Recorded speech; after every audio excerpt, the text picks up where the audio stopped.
teams experienced some control issues on the mound. Yeah, definitely. They gave up 15 walks, or they did 15 walks, so you got to kind of bounce back from that. They did have 12 total hits on the offensive side, so definitely just need to find out what they're doing on that pitching side, get it all composed, and see if they can bounce back, get that ball in the strike zone, and get some strikeouts today. Yeah, no doubt that'll be a key storyline as we move through the game here today to see if the Oilmen can put the ball over the plate, and that'll be crucial to the success of the Oilmen here tonight.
No hits and 1 left in that opening inning. We'll get you caught up as we forge forward. Let's jump in with the starting lineups.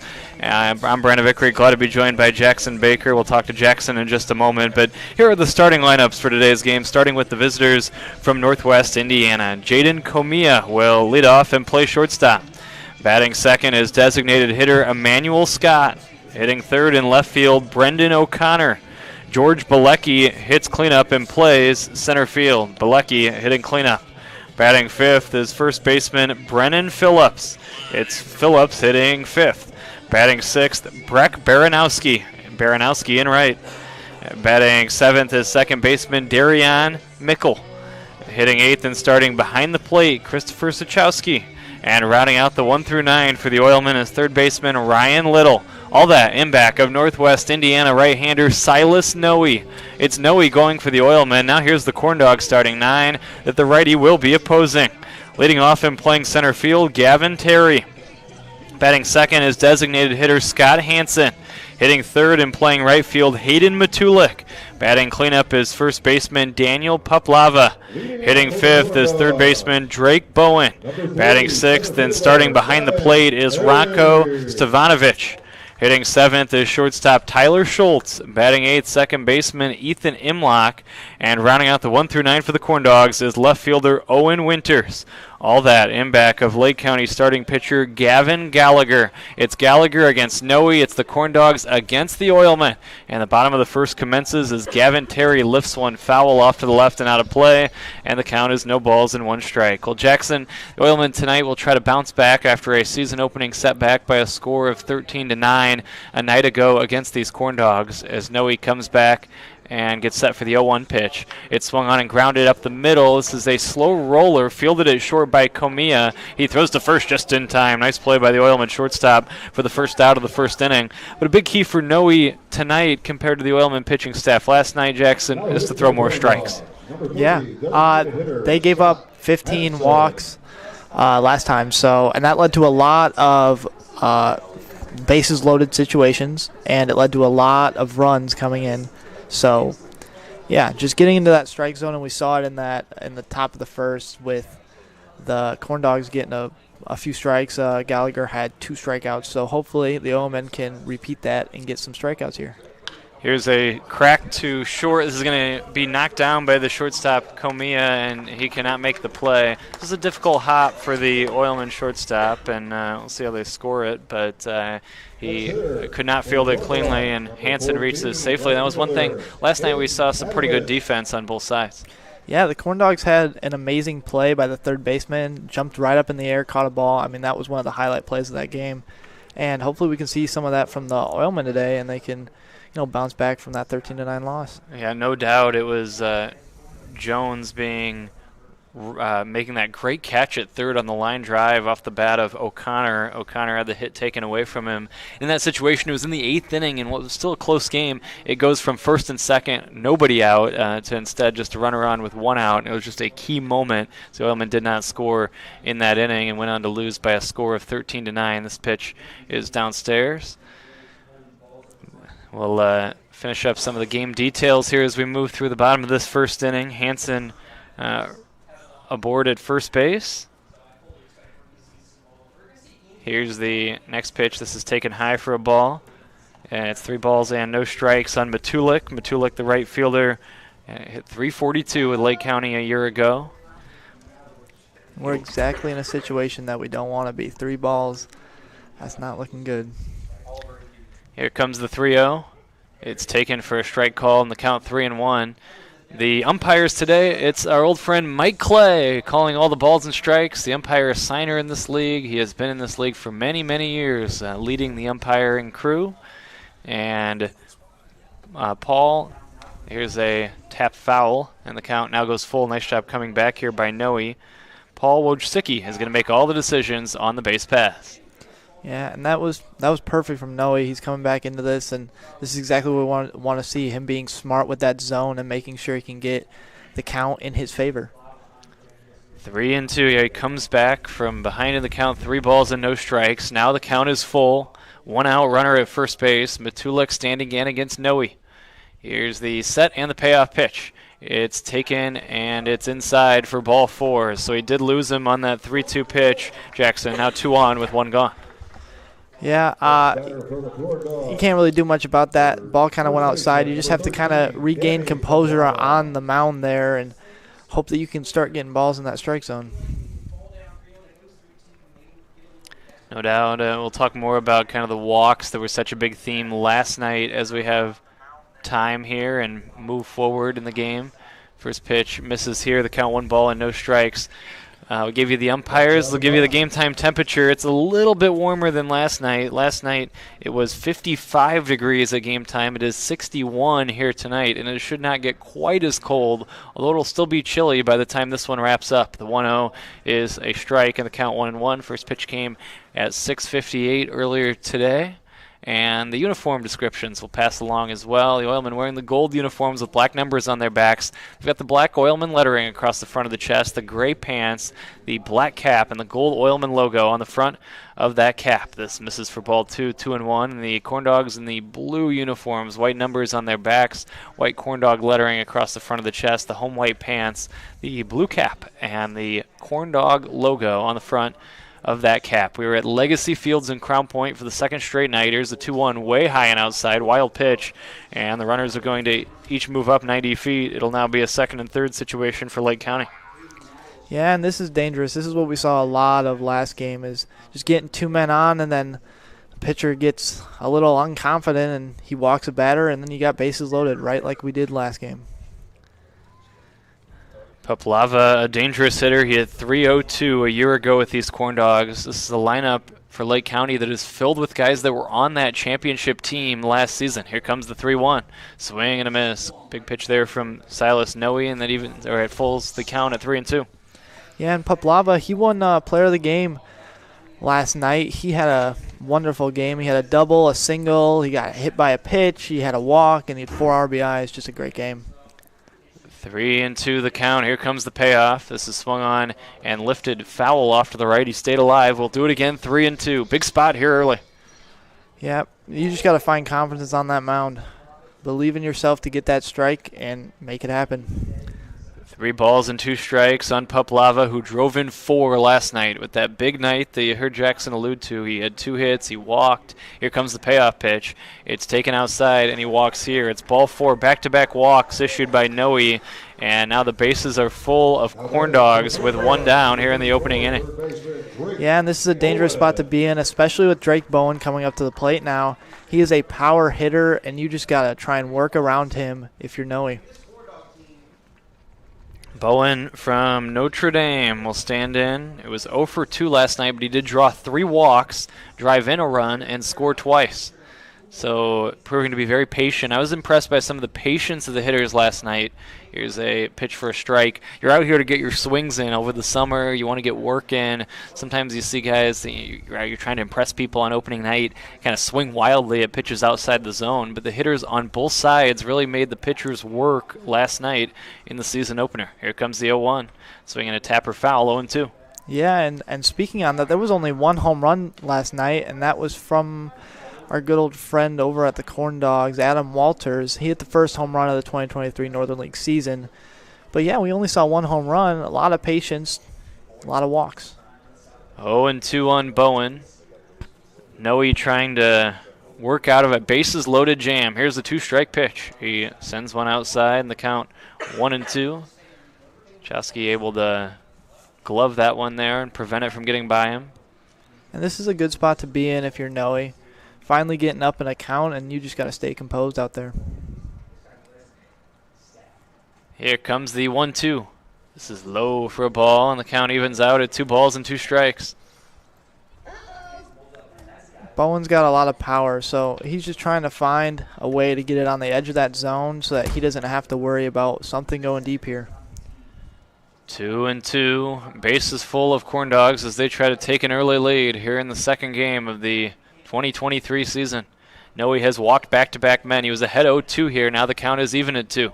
And the next pitch is low for a ball, and we go full at 3-2. And we're back in this situation once again. 3-2. We've seen it time and time and again in the last 2 days. Had a lot of deep counts, and a lot of the walks yesterday were not 4-pitch walks. A lot of them went to 3-2 or at least one strike on the batter. Here comes the payoff pitch. It's taken for strike 3 called. Mike Clay rung him up, and Drake Bowen is out on strikes. A big strikeout and a key pitch on that payoff for Noe. Now 2 down, and you just need 1 out in any fashion to escape unscathed here. Yeah, and what a comeback in this inning for Noe. You know, being down, you had bases loaded, only 1 out, and now he's right back in this thing. Rocco Stefanovic will stand in next. Here's the first pitch to Rocco, and he takes downstairs for ball 1. Played with the CornDogs late in the year a year ago. 2 outs and the bag's full. Here's the set and the 1-0. It's taken for a ball on the count, 2 balls and no strikes. Falling behind in the count. You just got to gain some confidence here. Once again, they haven't shown a lot of confidence on the mound as a pitcher squad for the Oilmen, but hopefully they can gain it here tonight. Talk more about maybe what happened last night to the pitching staff as we move ahead in the broadcast. Here's the 2-0, taken low for a ball, 3-0. Well, maybe in the next inning touch on some of Adam Enright's thoughts on that. But right now it's a big spot. Noe's trying to find the zone. He must find the zone to prevent a run from crossing on this 3-0 pitch. Stefanovic likely taking all the way. Here's the 3-0. And he does look at a strike, and the count goes to 3-1. And this is exactly what he did against Bowen. He went up, he went down in the count with 3 balls, and then he came back and got 3 strikes in a row. So hopefully we can see that again. 3 balls and a strike, 2 outs in the inning. Here's the 3-1. Swing and a miss. And now we go full at 3-2. It's early, but this is a huge pitch in the game. The merry-go-round of CornDogs will be in motion on this 3-2. Here's the set from Silas Noe, trying to work out of this opening inning jam. He gets the signs from Sachowski. He finds the sign he likes. He comes set and delivers the payoff. This is swung on and cracked foul down the left field line. Stefanovic was on it, and it remains full at 3-2. He just looked like he had all of that great contact, just a little late on it there. 3-2 will do it again. A laborious first inning for Noe, who has seen his pitch count elevate a bit here in this first frame. But if he can get out of it without a run crossing, it'll be a successful opening inning for the Oilman right-hander. Here comes the payoff pitch. Swing and a foul again out of play. Good battle here as once again Stefanovic stays alive. And this is what you want to see if you're Noe. You just want to make sure that you're getting in that strike zone. Obviously, the batter's confident. He's seeing those pitches, so just get one on that edge and get a strike and get out of the jam. 3-2 on Stefanovic. Runners take their leads from all 3 bags, and they'll get moving again with the payoff pitch. Swing and a miss, strike 3. A big strikeout for Silas Noe. He fans back-to-back men to close out the opening inning, and the CornDogs don't score in the first. No runs, a hit, and they leave the maximum. After 1, it's Northwest Indiana nothing, Lake County nothing on the Northwest Indiana Oilmen Broadcasting Network. Did you know? They decorate over 210,000 cakes a year. Did you know? Their butcher will cut your meat your way. Did you know? They have trained floral designers in store. Did you know? They will make your wedding cake. Did you know? They have a variety of deli bakeable entrees. Did you know? Their online app has coupons and so much more. Who does that? Strachan Van Til. Now you know. Safety doesn't come in a box. It's not a banner that goes on a wall. It's not something you do now and then, or when it's convenient. It's using state-of-the-art simulators to better prepare for any situation. It's giving offshore teams onshore support, and it's empowering anyone to stop a job if something doesn't seem right. At BP, safety is never being satisfied, and always working to be better.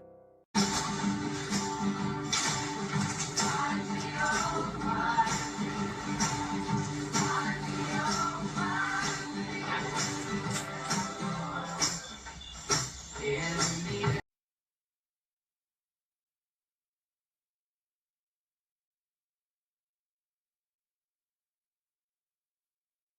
First time in 30 years, Coors Light has an ad in the big game. Actually, this is a Miller Lite commercial. Mountain Code Refreshment. It's Miller time. Great taste. Less filling. Cold as the Rockies.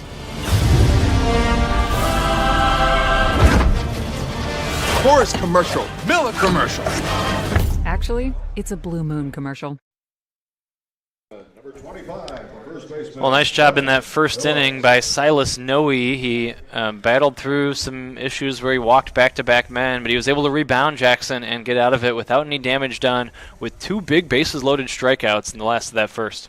Yeah, and that's what you love to see. They had 15 walks once again. Nekras and Wasilewski both last game had 9 and 6 walks, so it's good to see a pitcher start out here and get some strikeouts. First pitch is taken for a strike from Gallagher, and the count is 0-1. This is swung on and lifted in the air off the bat of Phillips down the right field line near the foul line, and it's going to land foul. And it'll be no balls and 2 strikes on Brendan Phillips from Gavin Gallagher, the starting pitcher for Lake County from Kishwaukee Community College, a Hobart native, is a 2021 product of Hobart High School. He played his high school ball with the Brickies, and he gets the start on the mound for Lake County here tonight. Yeah, and that was just great contact from Brendan Phillips there. Went after it, and he thought he saw it.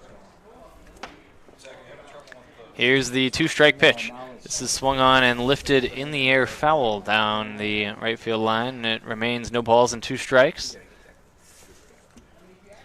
Yeah, same thing there. Thought he saw his pitch, and still a little late again. 0-2 on Phillips. Here comes the set and the 2-strike pitch. It's taken high for a ball, and the count goes to 1-2. That's a really good eye there from Phillips to just realize, hey, I've been swinging at it. Let me try and see where this one's going.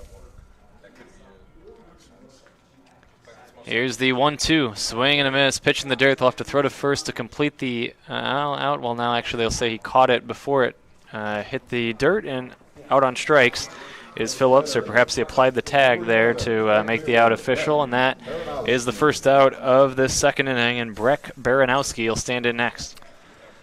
Yeah, and Breck Baranowski, he had a really good game for the Oilmen last night. He had a double, which helped them to drive in a run. Here's a first pitch strike and the count 0-1. Wanted to talk more, though, about the control issues that the teams experienced last night. I think there were a couple factors in that. Here's a swing and a miss, count 0-2. One was simply the weather. I mean, Adam Enright touched on it with us after the game, that it can be hard to keep your focus and to be maybe as energetic as you would be during what you're used to in summer ball. A nice warm summer night. Swing and a miss, strike 3 here. Back-to-back strikeouts by Gallagher to start this inning. But the weather, I thought, played a factor in terms of just keeping that concentration, to stay up moving around, and to keep that arm loose out there on the mound when the temperatures are in the low 50s. Yeah, and definitely it looked like they were trying to just finish this game. It looked like a lot of those pitchers were just throwing the ball, getting to their stance really quickly. And I think that was definitely a factor of how cold it was. It was a strike, and just overall for the game, sometimes, as Adam pointed out, minds start to wander, and it's hard to focus when you're thinking more about getting inside and getting done with the game than maybe you are about playing. And now look, as I pointed out, these guys are mostly from the Midwest, the vast majority play their college ball in the Midwest, and there are some cold games over the course of the spring season. So this isn't a totally foreign concept to have a chilly baseball game. Here comes the 2-strike pitch. It's taken high for a ball, but it was unique compared to what we're used to in summer ball. Yeah, and especially for the days leading up to it, it was pretty warm, so I'm sure they had some great practices out there, and then it just threw them off being a cold day. Mickle standing in with 2 strikes. Trying to strike out the side is Gallagher. Here comes the 1-2 pitch. It's taken inside for a ball, and we go even at 2 balls and 2 strikes. It's a great eye. 2-2.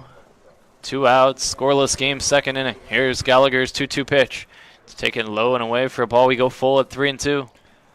And Mickle has really climbed back from being down 2 strikes back into this inning. Payoff pitch coming up, 2 down in the frame. Here comes the 3-2. This is outside for ball 4, so Mickle was in an 0-2 hole there, and he works a walk with 2 down here in the second. 4 strikeouts on the day for Gallagher, but he loses Mickle there on that 3-2. Yeah, and you could see a little bit of confidence drop for Gallagher after that one. You know, you never like to walk a batter, and now especially with the situation where it's an 0-0 game. Sachowski will stand in next. Here's a pickoff throw to first. It's not in time. And the other thing that Adam Enright commented with regard to the walks after the game last night, and again, it was a combined 23 walks between the two teams, 26 counting the 3-hit batters, and 15 walks and 18 total free passes by Oilmen pitching alone. Here comes the pitch, swinging a tapper foul. He said that he thought that maybe they were trying to be too fine early in counts. And with guys transitioning to wood bats, you don't have to try to nibble. You know, you put it in there early in the summer season, and you challenge hitters who are using wood bats. Many of them used to not having the wood during their respective spring seasons, and pitch to contact more rather than trying to maybe strike guys out.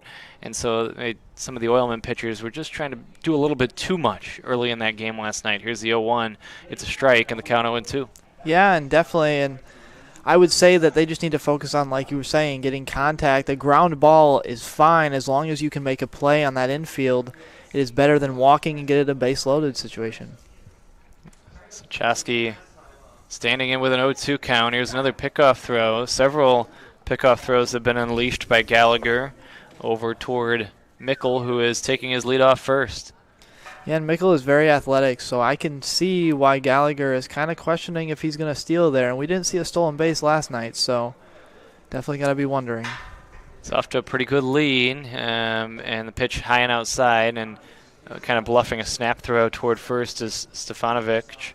But it can be a situation where when you have a runner with good speed and they get on base, you can take some of the focus away from the pitcher. Although Gallagher is ahead 1 ball and 2 strikes on Sachowski, looking to add to what is already 4 strikeouts for the day. The runner does go, pitch low and outside, throw to second base is going to be not in time, and the throw bounces away. Holding his second with a stolen base is Mickle, so he swipes second. Stefanovic's throw bounced past the second baseman Imlach, who was covering the bag, but not far enough for Mickle to advance further, but now a base hit could drive in a run. Yeah, and that's just like what you were talking about. Gallagher kind of lost a little focus there and threw that pitch a little bit down low, and so catcher took a little bit of time to pop up and throw that ball, just giving Mickle enough time to get there. 2-2. Here's the pitch coming. This is low for a ball. We go full at 3-2. Sachowski will try to drive in the game's first run. Scoreless game, second inning at Legacy Fields in Crown Point. 3-2 the count. Here's the glare in from Gallagher. He comes set, and the payoff. Swinging a crack to the shortstop on a bounce. He navigates the tricky hop. He throws high to first, and it's going to be in time. Able to apply the tag was the first baseman, Poplava. Bit of a shaky throw by Schultz, but a nice job on the other end with Poplava applying the tag. No runs, no hits, 1 left for the Oilmen in that inning. After 1.5, no score. Oilmen and CornDogs on the Northwest Indiana Oilmen Broadcasting Network.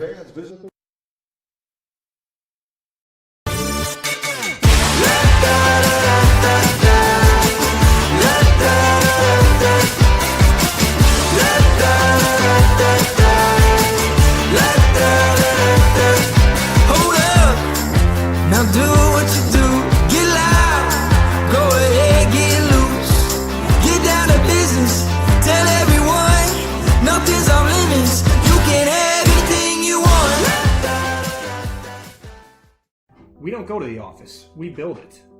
This is a truism with Ironworkers Local 395 and the Northwest Indiana Contractors Association. Our goal is to exceed our customers' expectations. We provide a skilled, OSHA-trained, drug-free workforce, as well as many other certifications from our 4-year training program. Every time you hire an iron worker from Local 395, you should feel confident that you are receiving highly trained, highly skilled,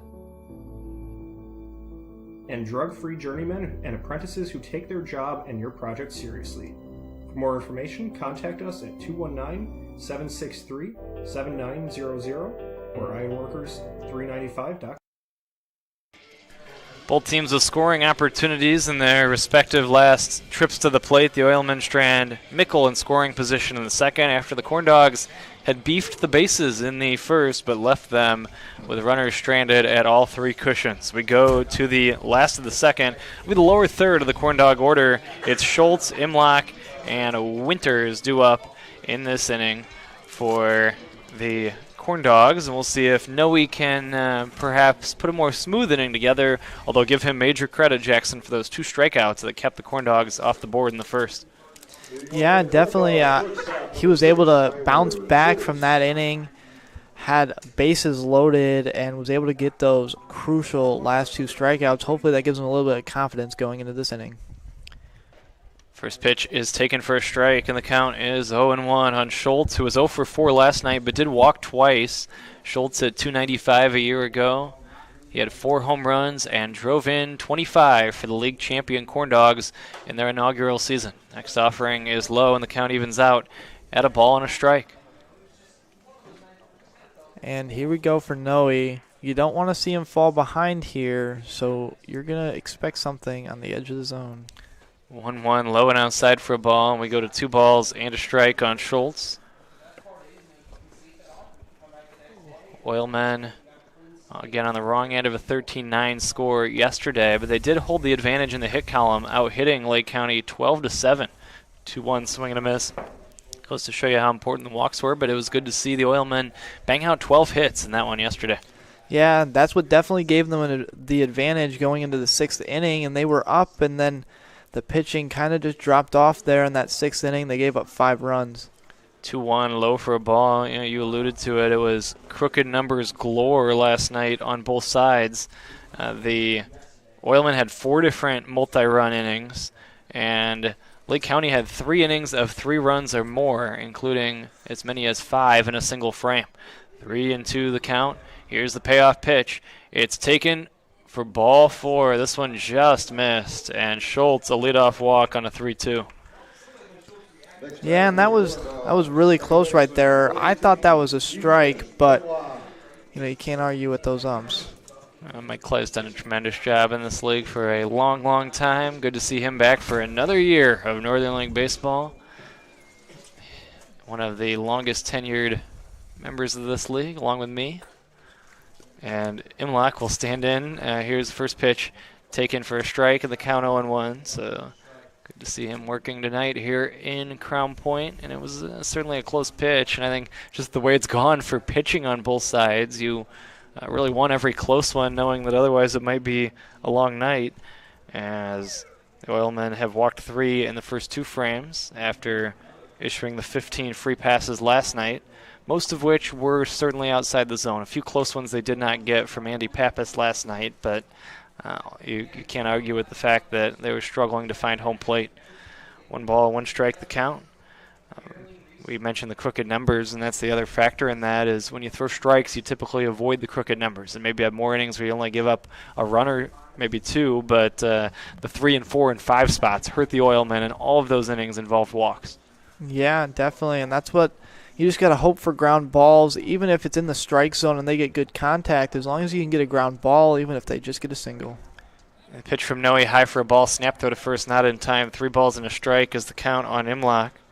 Noe is in his 2nd season with the Oilmen. Last summer, a 1-2 record, 462 his earned run average, 12 games and 6 starts. He logged 35 innings, striking out 27 and walking 25 in his first season for Adam Enright's Oilmen.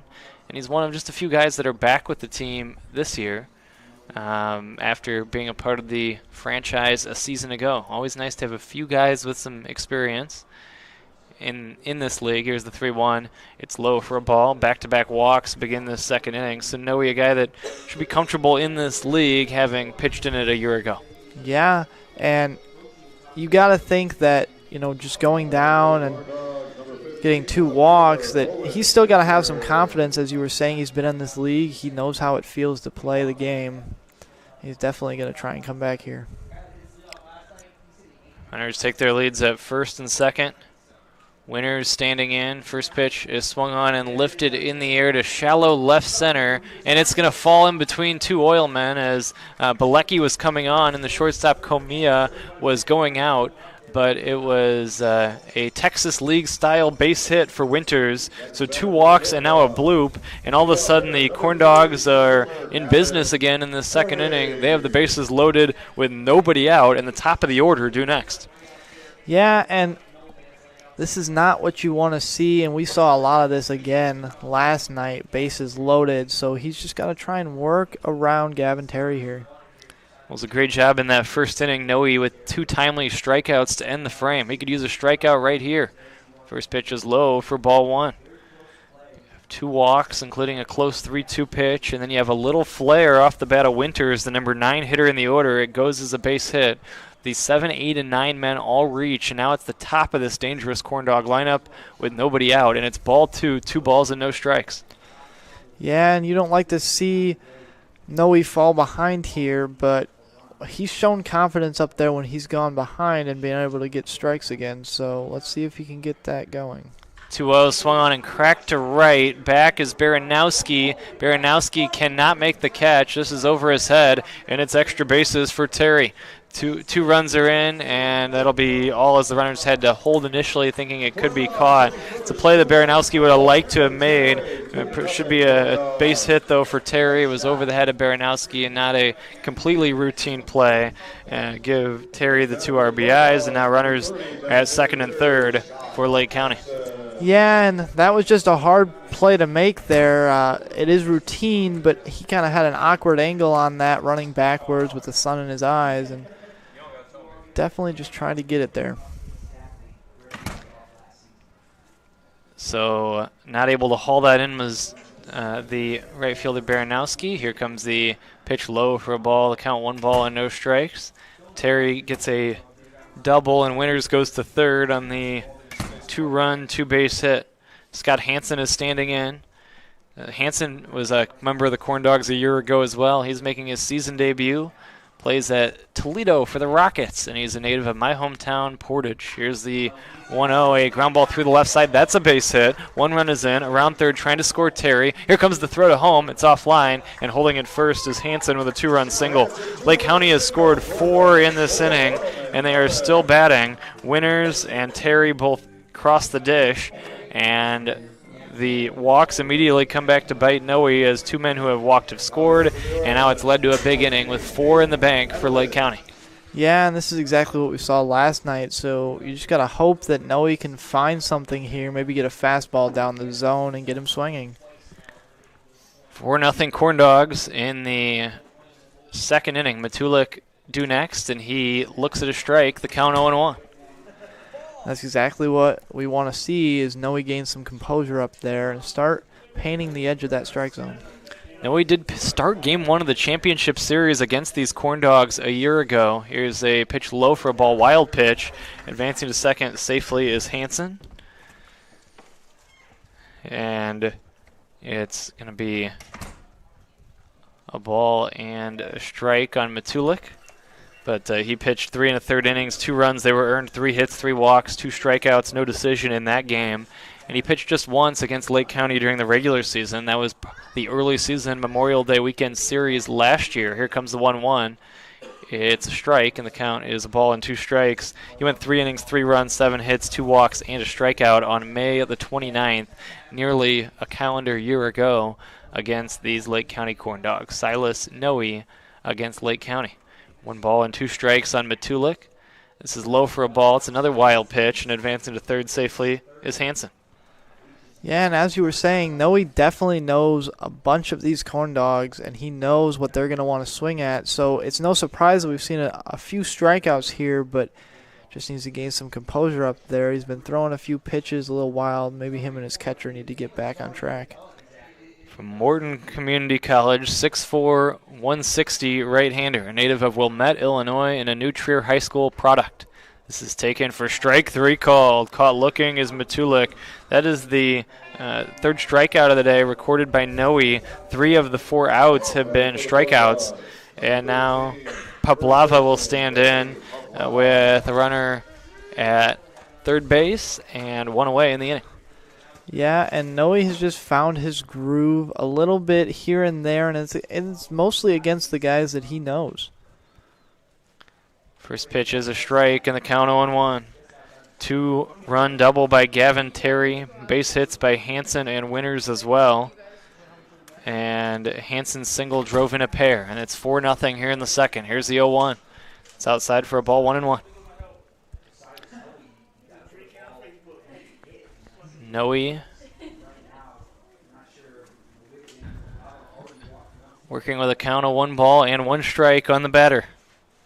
Here's the pitch to Paplava, swinging a little tapper towards short. It's going to be fielded by Komiya. He throws to first, a low throw, and it's dug out nicely by Phillips for the second out of the inning. But a run scores give Paplava the RBI. It's the second out of the inning.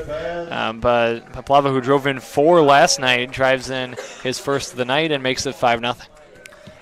Yeah, and I mean, we saw a lot of those plays go wrong where shortstop, second baseman try to throw it over to first, and they just beat him out. So it's good to see him kind of come back here and be able to make those plays.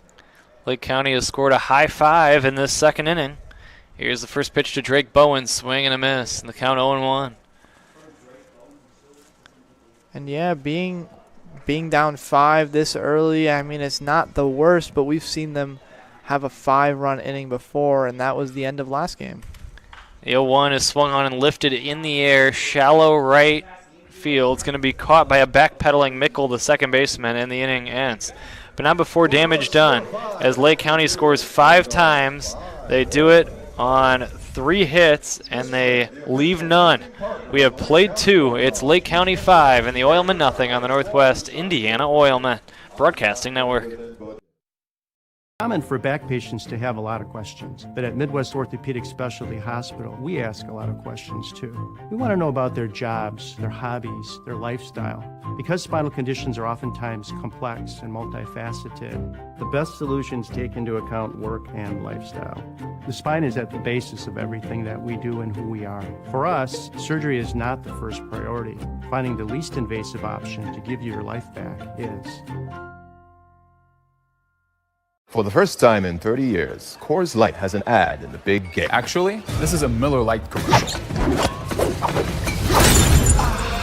Mountain Cold Refreshment. It's Miller time. Great taste. Less filling. Cold as the Rockies.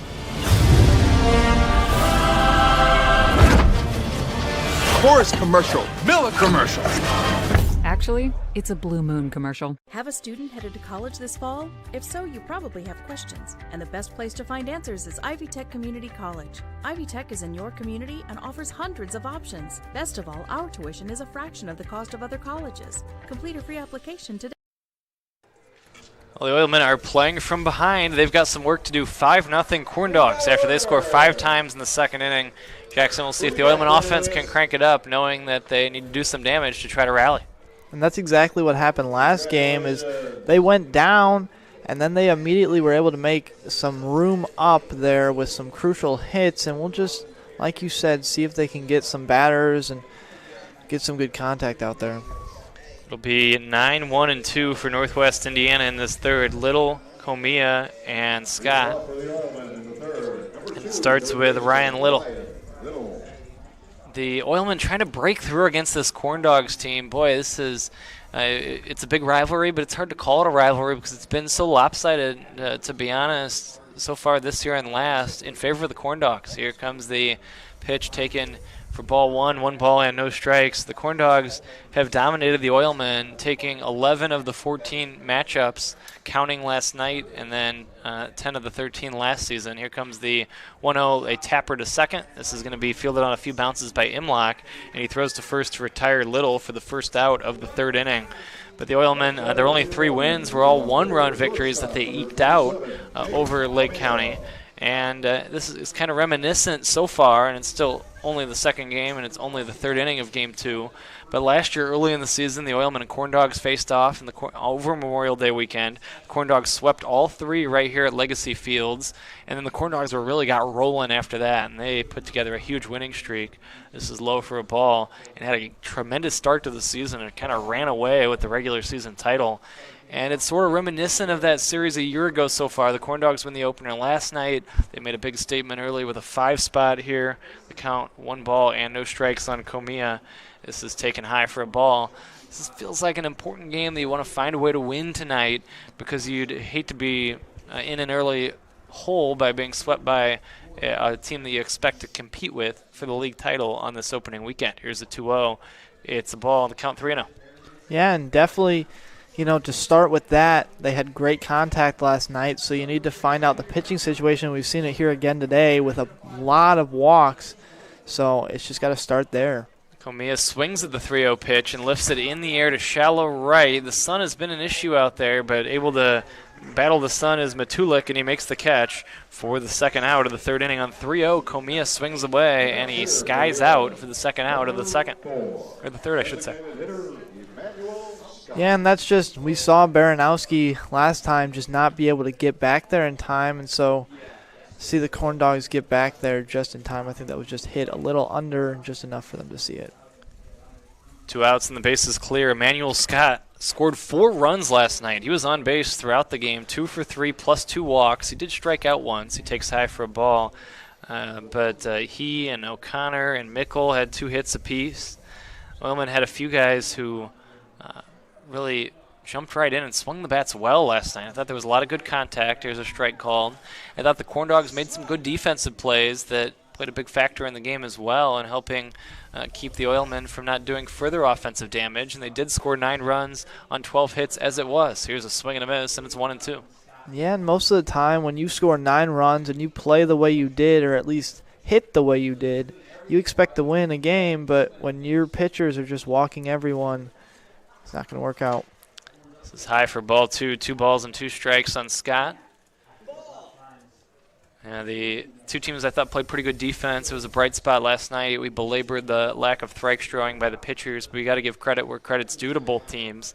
And there were some dandy defensive plays last night. This is swung on and lifted in the air in foul territory, and it's off the Oilman first base dugout. It stays 2-2.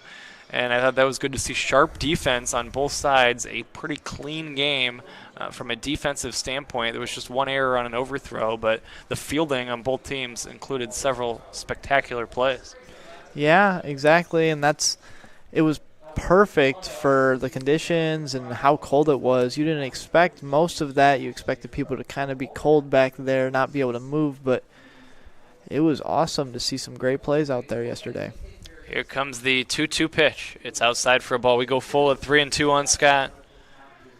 Big payoff pitch coming up with 2 outs and the base is clear. The Oilmen have worked 1 walk in each inning so far against Gallagher. Scott trying to keep that trend going here in the 3rd. Here comes the payoff pitch. Swinging a tap foul, or maybe better yet, notch the first Oilman hit of the game. Yeah. 3-2 the count. Oilmen with such a proud tradition. They have made 11 straight postseason appearances, 11 consecutive winning seasons, 5 straight championship series appearances, and 8 total appearances in the championship series. Here's the payoff. It is ball 4. He walked him. Scott works the walk, and it's a 2-out walk for the 3rd straight inning, interestingly enough. And that'll bring up O'Connor. Yeah, and Scott, you love to see that. Emmanuel Scott, he was doing that last night. He got a few walks in there, so you just got to hope that O'Connor can get a knock, maybe to left or right field, and just try and get Scott up to 3rd base. Yeah, it's interesting. You've had 3 walks, but they've all come with 2 outs and nobody on base. And I guess if you're going to walk anybody, if you're Gallagher, you'd rather do it with 2 outs and nobody on. This is low and in for a ball. And so far in the first 2 innings, they have not proven costly, as O'Connor was stranded at first in the first, and then Mickle was stranded at second in the second. Here comes the 1-0.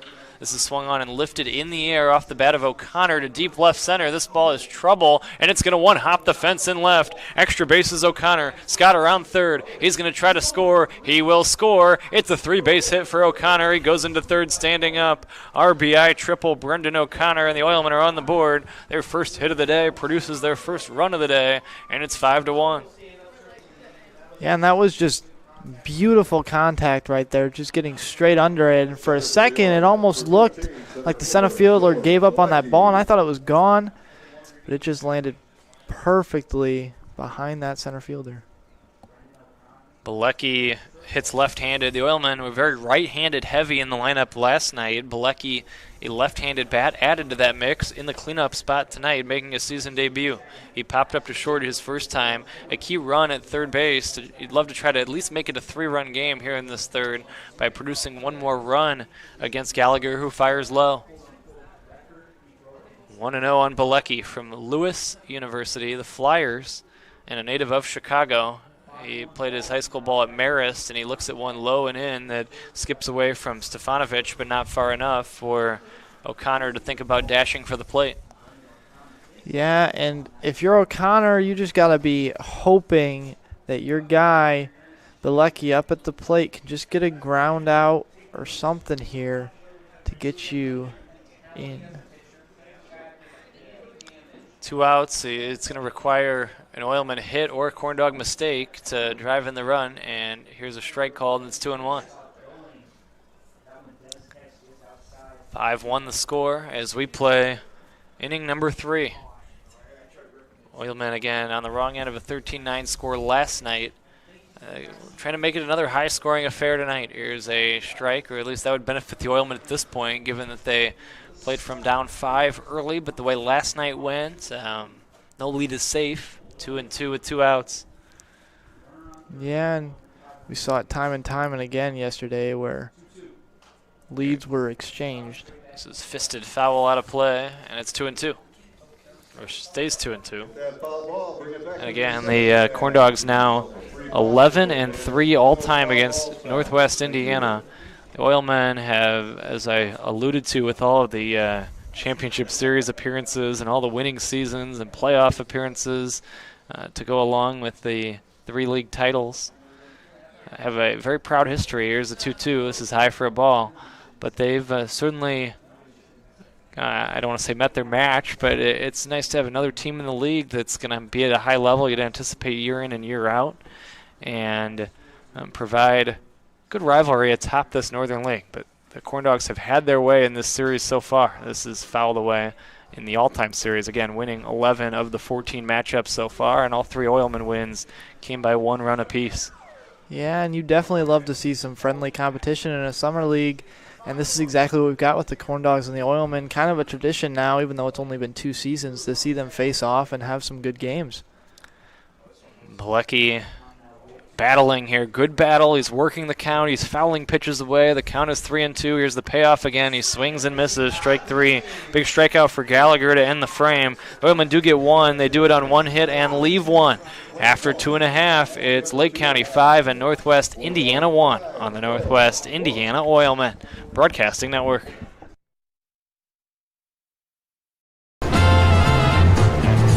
Officially, it's a fridge full of beer. Unofficially, it's free AC. Coors Light, the official beer of everything unofficial. Safety doesn't come in a box. It's not a banner that goes on a wall. It's not something you do now and then, or when it's convenient. It's using state-of-the-art simulators to better prepare for any situation. It's giving offshore teams onshore support, and it's empowering anyone to stop a job if something doesn't seem right. At BP, safety is never being satisfied and always working to be better.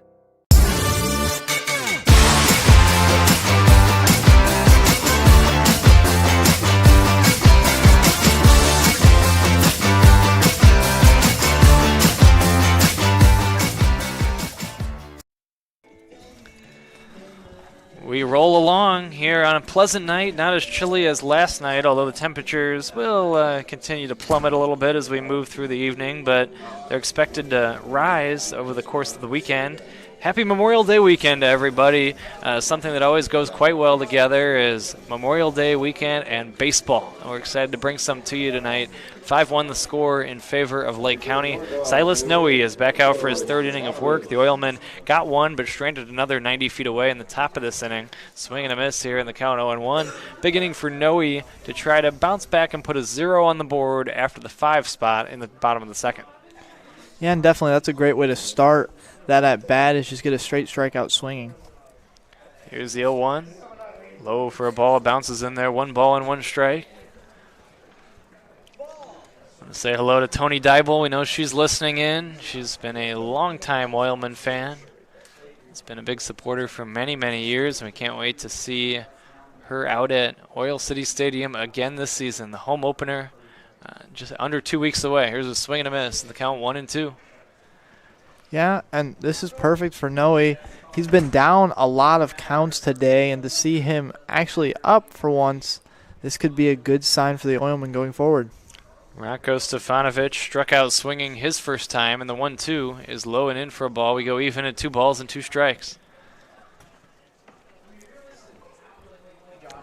We touched on the fact that the Oilmen have kind of started slow traditionally, and we mentioned part of that being how many games, Charlie and I talked about it last night, how many games they play on the road early in the season. This is high and outside for a ball. We go full at 3-2.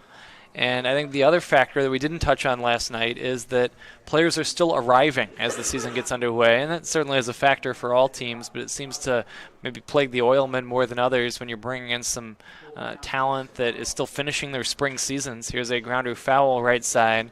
You start to get the full squad together once you're about a week or 2 in. So some of the slow starts traditionally with even some of the better Oilmen teams, the 2 factors are A, you're on the road a lot, and B, you might not have your full team quite yet. Yeah, and so that definitely messes with your chemistry a little bit, because it's also getting to know the guys and getting some chemistry out there. And so not all the time you know everyone, but then once you get a few games in, you got that chemistry, you know how to play together as a team, and you start to get rolling. Stefanovic may have broken his bat on that foul ball a moment ago, and he has a new piece of lumber. He digs in, and he awaits the 3-2, a big pitch from Noe. A lot of payoff pitches in this game so far, and a lot of good jobs being done by the hitters of laying off pitches outside the zone and fouling away close pitches. Here's a swing and a miss. Noe strikes out Stefanovic. Second time today, Ronco has gone down on strikes, and there's one away here in the third. And that's great to see from Noe, to see that he's gaining some composure, going a little deeper into this game, so that hopefully he can kind of stay in, get some strikeouts, and hopefully help the batters with some confidence and get us back to even. Tyler Schultz takes ball 1 high, 1 ball and no strikes. He walked and scored his first time. This is key at that bottom part of the lineup, too. You just want to throw strikes and attack these hitters. The last time 2 walks to the 7 and 8 men in the order. Here comes the 1-0. This is taken for a strike call, and the count 1-1. Yeah, and oftentimes those last few guys in that order, they do kind of just like to sit on some fastballs, some curveballs, anything you throw at them. Here's the 1-1, taken for ball 2, 2 balls and a strike. 5-1 the score here in the third. And he just got to focus on getting himself composed. You saw it last at bat, but not this time. 2-1, taken high for a ball, 3-1. Again, Schultz 0 for 4 last night, but did draw 2 walks. He's seeking his first hit of the young season, but he has drawn a 3rd walk of the year tonight and scored a run in that second inning. It was a leadoff walk to start the 5-run frame. The 3-1, swinging a ground ball up the middle. This is going to be fielded on a few bounces by Comia at short, and he makes a low throw dug out by Phillips at first base. Comia filled the ball on a 3 or 4 bounces and just did nip Tyler Schultz at first base for the second out of the 3rd inning. Yeah, and just like last game, we're seeing some really good defensive plays from both teams here. And it's just been the deep balls going behind the outfielders that have really determined this game so far. Imlock standing in with 2 outs and the base is clear. Here's the pitch, taken high for a ball, 1-0. 5-1 is our score in the third.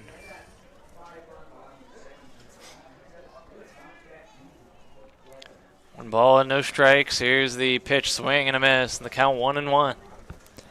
Yeah, and it just looked like Imlock, he really wanted to go out that one. He wanted to get them on the board again this inning, and he really tried at that one. 1 ball, 1 strike, 2 outs. Here's the 1-1. Taken outside for ball 2, 2 balls and a strike. 2 outs in the inning. A 1-2-3 could really be big for Silas Noe. Swing and a miss, and the count is 2-2. He's 1 strike away from doing just that. Yeah, and he's really gained composure in this inning, and just to see him get no hit, no run, just strike out a couple batters and get out of this inning would be perfect. Swing and a miss. He does just that. It is strike 3. He strikes out a pair and sends down the CornDogs in order for the first time today. We played 3. It remains Lake County 5, Oilmen 1 on the Northwest Indiana Oilmen Broadcasting Network. Don't let pain knock you out of the ring. Our hand, wrist, and elbow experts are pioneers worldwide. You need us in your corner. Midwest Orthopedics at Rush. Make an appointment today. Who is the IBEW? We're the people who bring the power to your home, the ones who make sure your phone calls and internet keep speeding along. We build things like schools and hospitals. We bring the biggest shows and sporting events to the world, keep America's railroads on the right track, help cities, states, and the federal government work for you. And we proudly build products made in the USA. The International Brotherhood of Electrical Workers, the IBEW. You guys are crushing it. See how 8 grams of healthy protein in Land of Frost premium meat gives you energy and keeps you full. Let's get those buns toasted, bread. Cheese, 10 more, go. I'm getting shredded. Make the smart choice. Land of Frost Premium Meat. 5-1 the score as we hit the top of the fourth, I should say. The Oilmen pitching staff and Noe working a nice 1-2-3 just a moment ago. We'll see if the Oilmen offense can continue to go to work here. They were able to get on the board in the top of the third, then you have a good pitching inning in the bottom of the third. So maybe some of the momentum after the big second inning for Lake County is now in the first base dugout. Yeah, definitely, and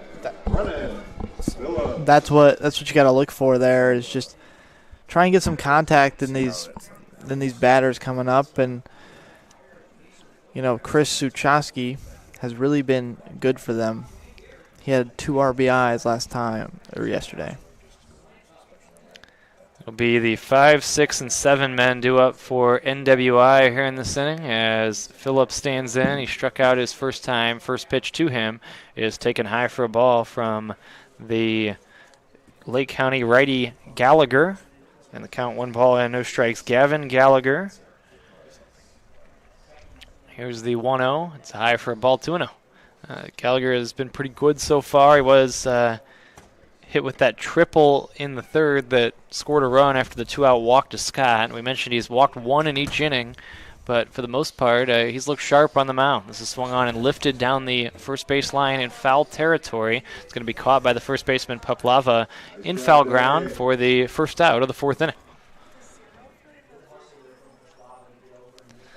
And it'll be Breck Baranowski due up next. Baranowski yesterday, 2 hits, 2 runs scored. He walked, he drove in a run, and he was a guy that didn't play a ton during the spring season. That was one thing that manager Adam Enright was impressed with when I talked to him after the game, was the guys like Mickle, who redshirted, Baranowski, who redshirted, did not see a ton of action during the spring, were able to step right in and look sharp at the plate that first time out after some of these guys did not play a whole lot during the spring, but there seemed to be no rust from the Oilmen lineup last night. Here comes the 1-0, swinging a foul, 1-1. And that's sometimes those guys just have it. You take a little bit of a break and you're eager to get back, and so you get out there for your first plate appearance and what seems like forever, and you get a few knocks. 1-1 the count. Here's the 1-1 pitch, swing and a miss. Actually a foul at the plate, and the count 1-2. Yeah, and it looks like Baranowski's really looking for something there, trying to get on base so that he can give his team a chance to get into this. Ball and 2 strikes on Baranowski. Here comes the 1-2. This is swung on and cued to right. It's going to be foul and untouched on the gravel warning track area in foul territory down the right field line. 1 ball and 2 strikes on Baranowski. Top 4, 5-1 Lake County here at Legacy Fields in Crown Point. Lights are on, illuminating the field of play. Again, a happy holiday weekend, everybody. This is always kind of the unofficial start of summer. We mentioned we're not getting the summer-like temperatures quite yet, but they're coming very soon. Here's a grounder foul. And just having baseball this weekend, as I touched on earlier, Jackson, is always a very nice thing. You kind of associate baseball and Memorial Day. Yeah, definitely, and it's kind of always a tradition everywhere, every league, and so to have it out here in the Northern League is an awesome thing, especially between these two great teams. Here comes the 1-2 pitch. Swing and a miss. He fooled him, and Breck is out on strikes for the second time today. 2 up and 2 down to begin the 4th, and that'll bring up Mickle. Hitter for the Oilmen, number 9, second baseman, Darian Mitchell. Darian Mickle will bat with 2 outs and the base is clear. And he stole a base last time he was on after walking, so definitely got to watch out for him. First pitch to Darian, taken outside for a ball. Yeah, whenever you're a threat to steal a base, it becomes all the more important for the other team to try to retire you, because when you get on, it could easily be turned into a de facto double, even if you're only on first. Here's a strike, and the count is a ball and 2 strikes, or a ball and 1 strike. Yeah, and Mickle, he just has that speed, so you're definitely seeing it from Gallagher trying to kind of work around him. Here's the 1-1. Taken for strike 2, and now it's 1-2. Yeah, and Gallagher's done a really good job trying to work around Mickle here, just finding the edge of that zone, and you got to wonder if Mickle's starting to want to swing at something. Here's a 1-2 pitch. A check swing. Did he go? No swing, says the base umpire, Paul Wojcicki. I believe Paul is making the correct call at first base. Some of the CornDogs started to head toward the third base dugout, but indeed, Mickle, I think, held up on this one, and it'll be 2-2.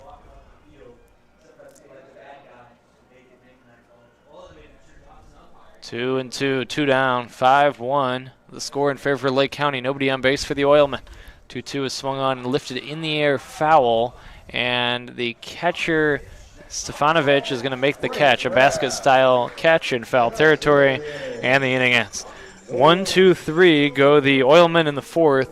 Both teams going down in order in their most recent at-bats. We played 3.5. It's Lake County 5 and the Oilmen 1 on the Northwest Indiana Oilmen Broadcasting Network.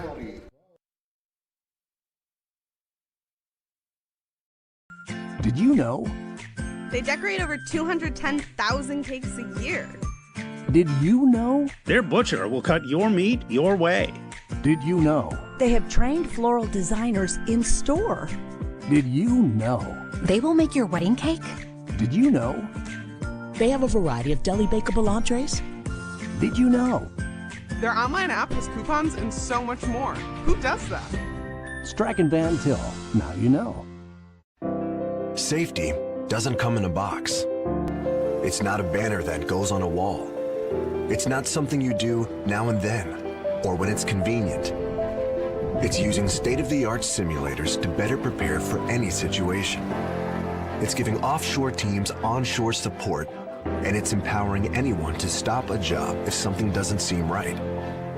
At BP, safety is never being satisfied and always working to be better. The opening weekend of Northern League Baseball continues here as we've reached the bottom of the 4th inning at Legacy Fields. Silas Noe back out for his 4th inning of work. Nice job by him after he gave up the 5 runs in the 2nd inning to work a 1-2-3 third. And we'll see if he can keep it rolling against the 9, 1, and 2 hitters here in this 4th frame against Lake County. First pitch upcoming to Owen Winters. It's taken low for ball 1, 1-0. Yeah, and Noe played really well last inning, and 2 strikeouts and a pop out, so definitely you got to be looking here. 1-0 swing and a miss. The count 1 ball and 1 strike. And as Winters does, he looks at that one, thought he had it. Just swung a little too early. These two teams again will do it again tomorrow night, a 7 o'clock first pitch. This is taken for a ball, 2 balls, and a strike. And Charlie and I will have it for you starting at 6:50 tomorrow evening. CornDogs and Oilmen will round out this 3-game set that opens not only their seasons, but the entire Northern League season. 2-1 is a slow ground ball to the left side coming in Comia. He gobbles it up, throws to first. It's going to be in time. Great play by the Oilman shortstop. And Winters is out number 1 here in the 4th. And Comia has made those plays all day long. They've just come his way, and every time he's seen it, he's known exactly what to do, and he's gotten it to Phillips. He had no time to waste. He had to charge in on this one, throw on the run to first, and he had to kind of do it all perfectly to retire the hustling Winters at first base, and he did exactly that. There's 1 away here in the 4th as we rotated around to the top of the order, and Gavin Terry, who shows bunt and takes ball 1. Gavin Terry hit .342 for Lake County a year ago. 1 home run, 15 runs driven in from South Suburban College, and a Homewood, Illinois native. Doubled and scored in the second. He is 1 for 2 tonight in his season debut. He showed bunt with both pitches, and missing the zone by a wide margin is Noe in the count 2-0.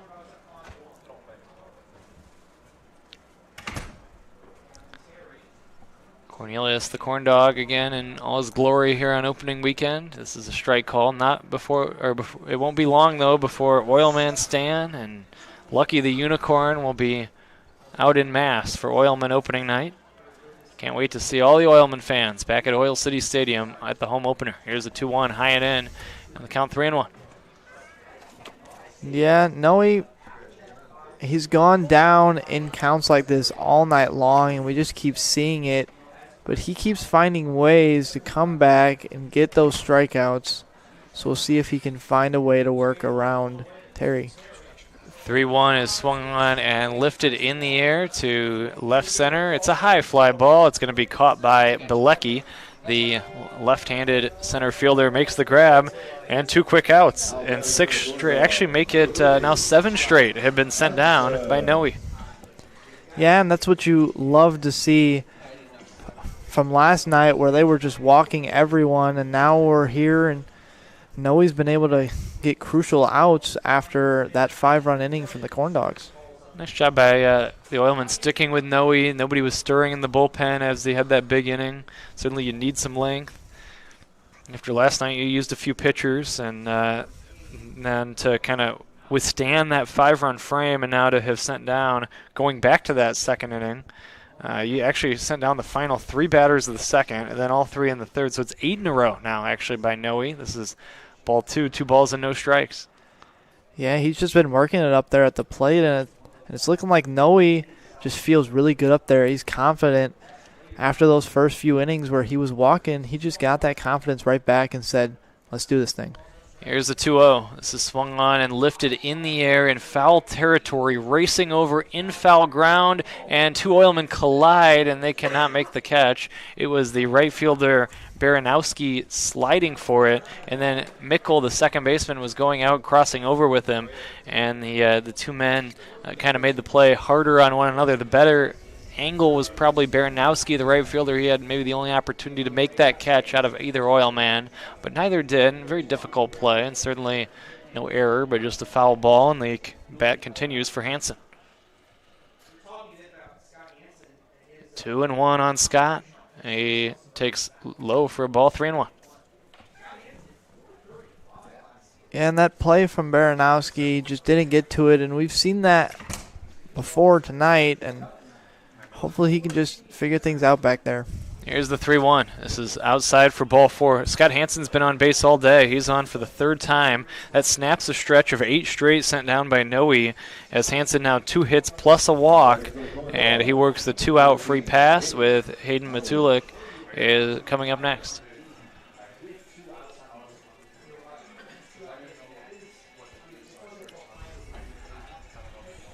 (5-1) still the score. 2 outs and 1 on here in the bottom of the 4th inning. Tulik walked in the first and struck out looking in the second. Lead at first for Hansen, and now the catcher Suchowski is going to have to go out to have a word with Noe as they get on the same page. And that's one big factor, Jackson, early in the summer. The catchers and pitchers are getting to know each other, getting to know the repertoires involved, and sometimes you see some mound visits like that just to make sure they are all on the same page with what pitches are available, what pitch should be thrown, what the signs are, and you see that a little more than you would during the regular season where there's much more practice time and guys are more familiar with one another.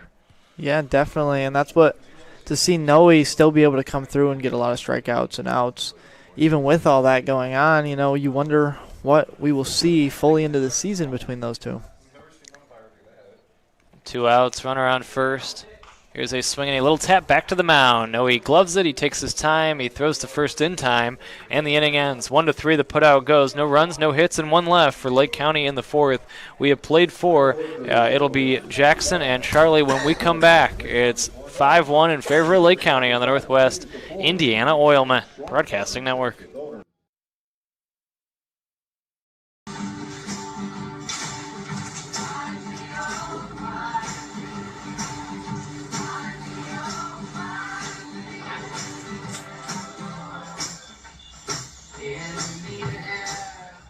Rise and shine. All right. WJOB's Jim Deedlow starts your weekdays at 6 a.m. Jed in the region. And be sure to follow us on Facebook. WJOB, AM 1230 and 104.7 FM. We don't go to the office. We build it. This is a truism with Ironworkers Local 395 and the Northwest Indiana Contractors Association. Our goal is to exceed our customers' expectations. We provide a skilled, OSHA-trained, drug-free workforce, as well as many other certifications from our 4-year training program. Every time you hire an iron worker from Local 395, you should feel confident that you are receiving highly trained, highly skilled, and drug-free journeymen and apprentices who take their job and your project seriously. For more information, contact us at 219-763-7900 or ironworkers395.com. We are back as the Oilmen are down 1-5 to the CornDogs, and it's me, Jackson Baker, alongside Charlie Herreras. And Charlie, it's been a really good game for the pitchers today. I think we've had quite a few strikeouts on either side. 6 as a called strike goes down the middle past Suchowski. Well, yeah, it's been a different type of game than last night. Last night we saw 23 walks. That's not been the case. We just need to see both teams settle in more and kind of find their stride, and that's what we've seen so far this evening. The bats haven't been alive like we saw last night for both sides, but that's just how this game has gone. Yep. And that's a swing, and that's 3 pitches, 3 strikes. Down goes Suchowski. And Gavin Gallagher is having an impressive outing for the CornDogs. Just 1 earned run so far through over 4 innings. Here comes Ryan Little to the plate. He's been great today.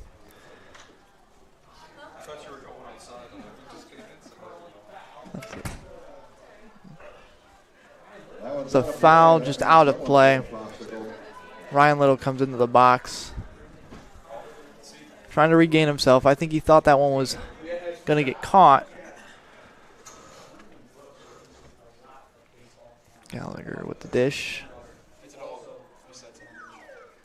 And that's a ball. It's a called ball down outside of the zone. Ryan Little, the leadoff hitter last night, in the starting lineup once again today.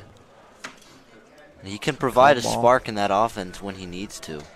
Yeah, and he definitely did that last night. He had a few crucial walks that got him on base, got them into bases loaded situations. So Gallagher with the dish. Called ball. Gallagher is now down in the count, 3-1. There's still plenty of time for the Oilmen to kind of get back in this game. A 4-run deficit is certainly attainable, but it's going to start to get to that point where hits and runs are going to start to pile up, and it's going to have to be soon. And there's a nice little drive out to the second baseman there. Now batting for the Oilmen, leadoff hitter, Jaden Camilla. Now Jaden Camilla up into the box. He's not really been able to see Gallagher today. He had a strikeout and a flyout, but hopefully in this at-bat he can find something. Jaden Camilla playing for the University of Illinois in the fall. Going to try to get some extra reps here this summer for the Oilmen. That's a called ball just out to the right there. Yeah, and he's an athletic one out there. Illinois has a good one. That's another ball.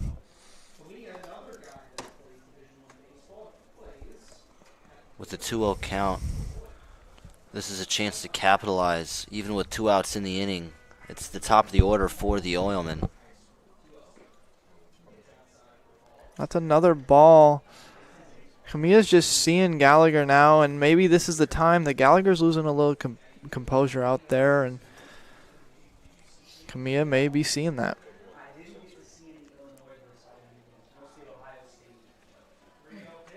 And there we go. That's the walk. Fourth pitch is a ball. And Emmanuel Scott will come up to bat against Gallagher as he tries to recompose himself here. 4-pitch walk is unusual to see from Gallagher. It's too early to say he's losing his stamina, but it's something to build off of if you're the Oilman offense, especially with a guy like Emmanuel Scott coming up to bat. He scored 4 of the Oilmen's 9 runs last night. He's been a big part of that offense. There's the pickoff throw. Doesn't get him. That was awfully close. Yeah. But that's what you get when you have Camilla over there. You got to watch out for him. Same with him and Mickle. Mickle had the stolen base earlier. Might be that stage of the game where you think about stealing second to get a guy in scoring position. And there's another pickoff throw. And once again, that was a close call over at first base. Yeah. Camilla's trying to get that lead off, and Gallagher can sense it. That's another trait of a good pitcher, keeping your base runners honest. Swinging strike for Scott.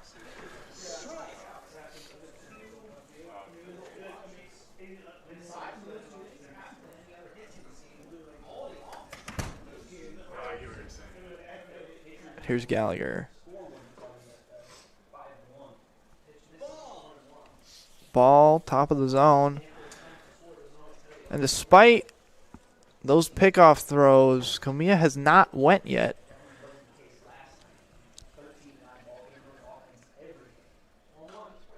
That's a foul ball out of play. Scott was sitting on that fastball. Couldn't quite get the right contact, but seeing the ball, it'll be interesting to see what Gallagher comes with on this 1-2. You don't want to give Scott anything too perfect in the zone.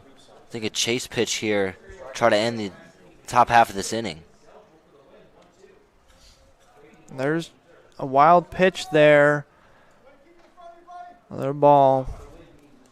An impressive job by Renko Stefanovic, the catcher for the CornDogs. If that ball went by him, Jaden Camilla would have been standing on second base. He was able to just gamble that one up in the dirt right there and make sure that nothing happened. Here's Gallagher. 2-2 in the count. That's another foul ball just out of play. Scott doing a great job working this at-bat, seeing as many pitches as he can until he finds his one. But still 2 strikes in this at-bat.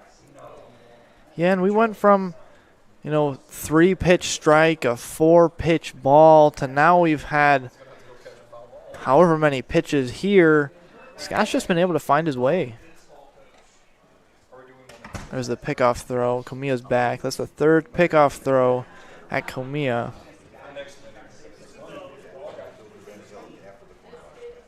Here's Gallagher. 2-2 in the count still.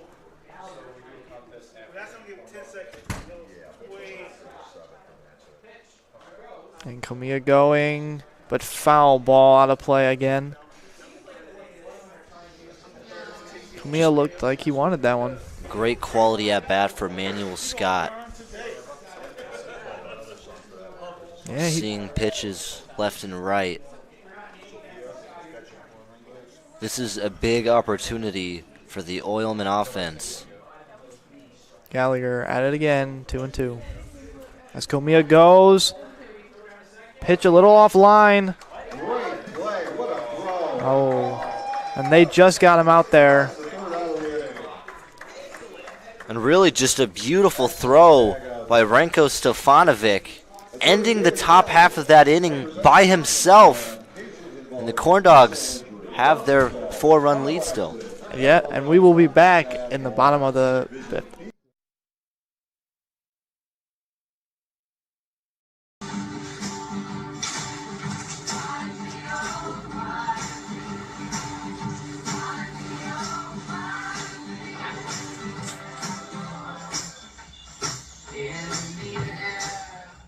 There's a shortage of roofers across the country. Here at Roofers Local 26, our signatory contractors are in need of a well-trained workforce, and it's our job to provide that workforce. We are looking for people that are self-motivated, people that are reliable, people that are willing to give a hard day's work. In return, they get a good paycheck with good benefits. This is not a job, this is a career.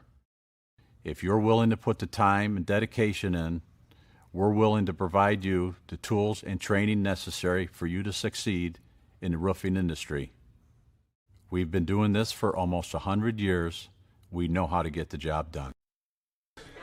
And we're back here as the Oilmen try to play a great game of defense as they are down 1-5 here in the bottom of the fifth. Silas Noe has been dealing out there. He has 5 strikeouts. And ever since those first 2 innings, just looks like he has gained his composure and been able to work around these CornDog batters. It's been a different story today than it was last night. Pitching has been much more consistent. And you got to think it's just been some adjustments being made. Could have been the cold weather last night. Isn't exactly warm out right now. But as these games continue, consistency will improve for both sides. And strike one, just bottom of the zone. And we've seen that time and time and again from Noe. First pitch strikes, always a key to success.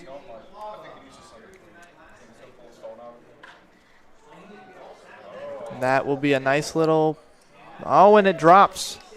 Nice little hit for number 13, Danny Paplava. He had a great game last night, earning himself player of the game.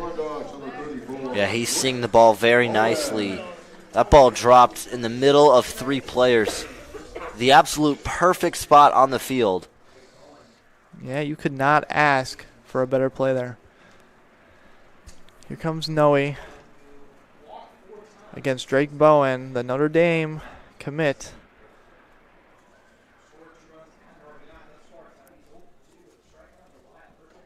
And that's a swing and a miss from Drake Bowen. That is something you do not see very often.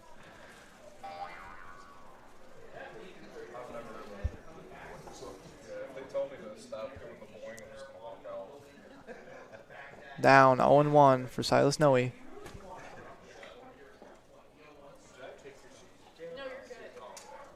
Called strike 2. Noe's now up 2-0 against Drake Bowen, who has struck out today. Which is a occurrence you don't really see for a player of his talent. And Drake Bowen, he was 0 for 2 last night. Looked like he tried to go at that one there. He drew 3 walks, however. Great eye. In last night's matchup. 1-2 in the count. Low ball right there. Count even 2-2 with Danny Paplava on first and Drake Bowen up with some pop on his bat. Silas Noe just outside for ball 3. Drake Bowen has come back in this count, 3-2. Yeah, Drake Bowen working this at bat. After starting behind, he's now made this a full count. And just foul ball, just out of play there. Now Bowen's just staying alive. Count still 3-2. Poplava over at first. Noe to dish. Another foul ball. It looks like that was lost in the lights. That was an easy out. Yeah, you could see Baranowski, who's missed a few plays today, come over to it, and him and Brendan Phillips kind of just got tangled up there. Didn't really know who was going to go for it. Yeah, that was supposed to be Brendan Phillips' ball. Looks like he just lost it in the light, which can happen sometimes, but when you're down by 4 against a team like the CornDogs, can't afford drops like that. That's another foul ball from Drake Bowen. Count still 3-2. Silas Noe doing a great job after a rocky second inning. He's put together some scoreless innings. He's really giving the Oilmen offense a chance, but just one run to show for the black and gold. Drake Bowen getting ready at the plate. Silas Noe. Ball 4, walk there for Silas Noe. And that was really a great job by Drake Bowen.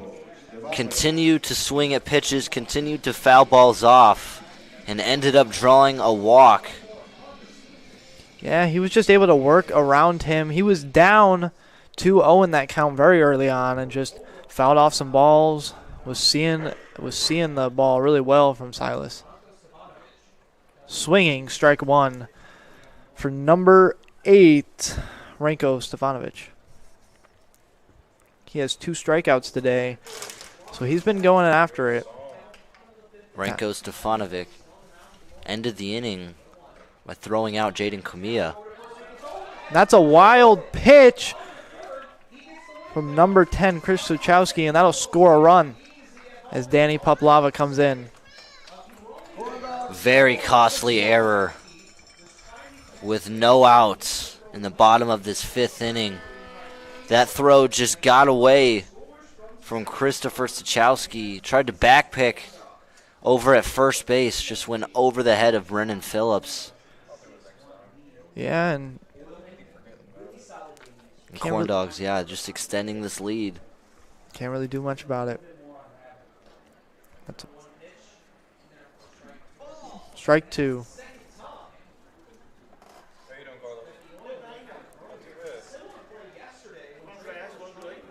No, he needs this pitch. Drake Bowen on second. That's a swing and a miss for Stefanovic, and that's exactly what he's been able to do. Silas Noe has struck out Stefanovic in all 3 of his at-bats. And that is a big out for Silas Noe. Hopefully that gives him some confidence to finish out this inning. Only down 5, but a runner in scoring position for the CornDogs still. That's a swing. Tyler Schultz swinging strike. 1 out in the bottom of the 5th. Drake Bowen still on second. Tyler Schultz looking for something. Tyler Schultz, the returner on this roster. Foul ball just on the left side. You saw action with the CornDogs last season. He was a big part of their success offensively last year as well. But he's down 0-2. Down 0-2. 1 out. Swinging foul ball. Just tapped that one. Bowen looked like he thought he had all of that.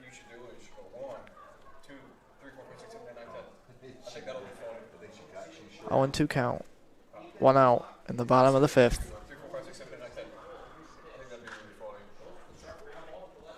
Gone to third baseman. He throws over to Phillips. Play made. What a scoop by Brennan Phillips at first base. That was a close play. That could have gone bad quickly. A great defensive play by Brennan Phillips and by Ryan Little over at third base. And that's great for Silas Noe, is now he's gone from letting in a run to 2 outs and a man on second and a chance to end this inning.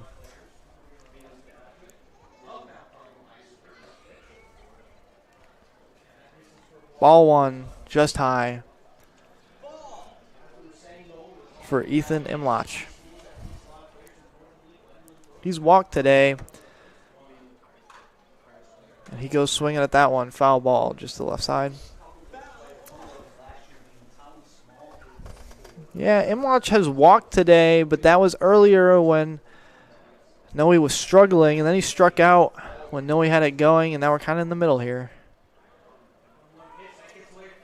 As Drake goes on a wild pitch, hold ball. Drake moves up to third, and Imlach now has a man in scoring position.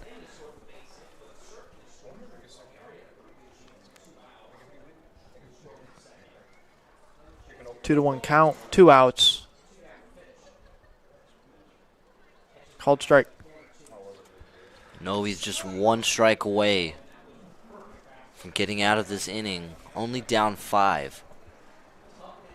And that would mean so much. Just in the dirt there, making sure that Bowen is not going to move forward. And Sachowski doing the best he can, but has not been the best inning for him. Overthrowing the first baseman, a pass ball. It's just time to get out of this inning if you're Christopher Sachowski and the rest of this defense. Full count pitch, ball. Now there's a man on first and third. Bowen in scoring position for Owen Winters, who has a single today. CornDogs, number 15, Owen Winters. Noe versus Winters. A hit and an out. And at the bottom part of this lineup, you want to hope to get an out here before it goes back to the top. Called strike. He was looking at that one.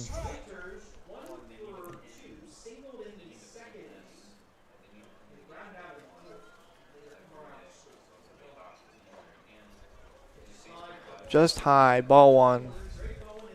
1-1. Noe looking to end this inning and stop any more damage.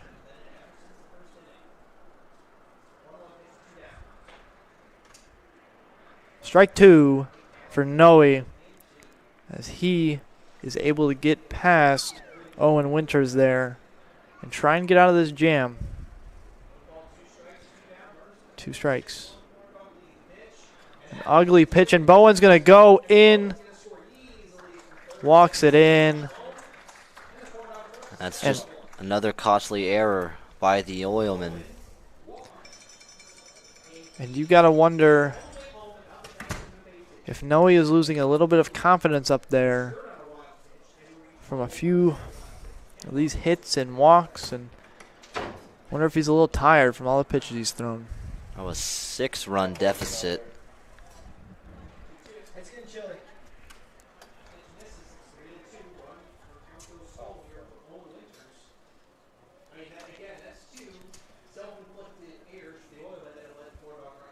Owen Winters. 3-2. Under it is Baranowski for the out to end the inning and leave any other damage. And we will be back after the 5th inning on Northwest Indiana Oilmen Broadcasting Network.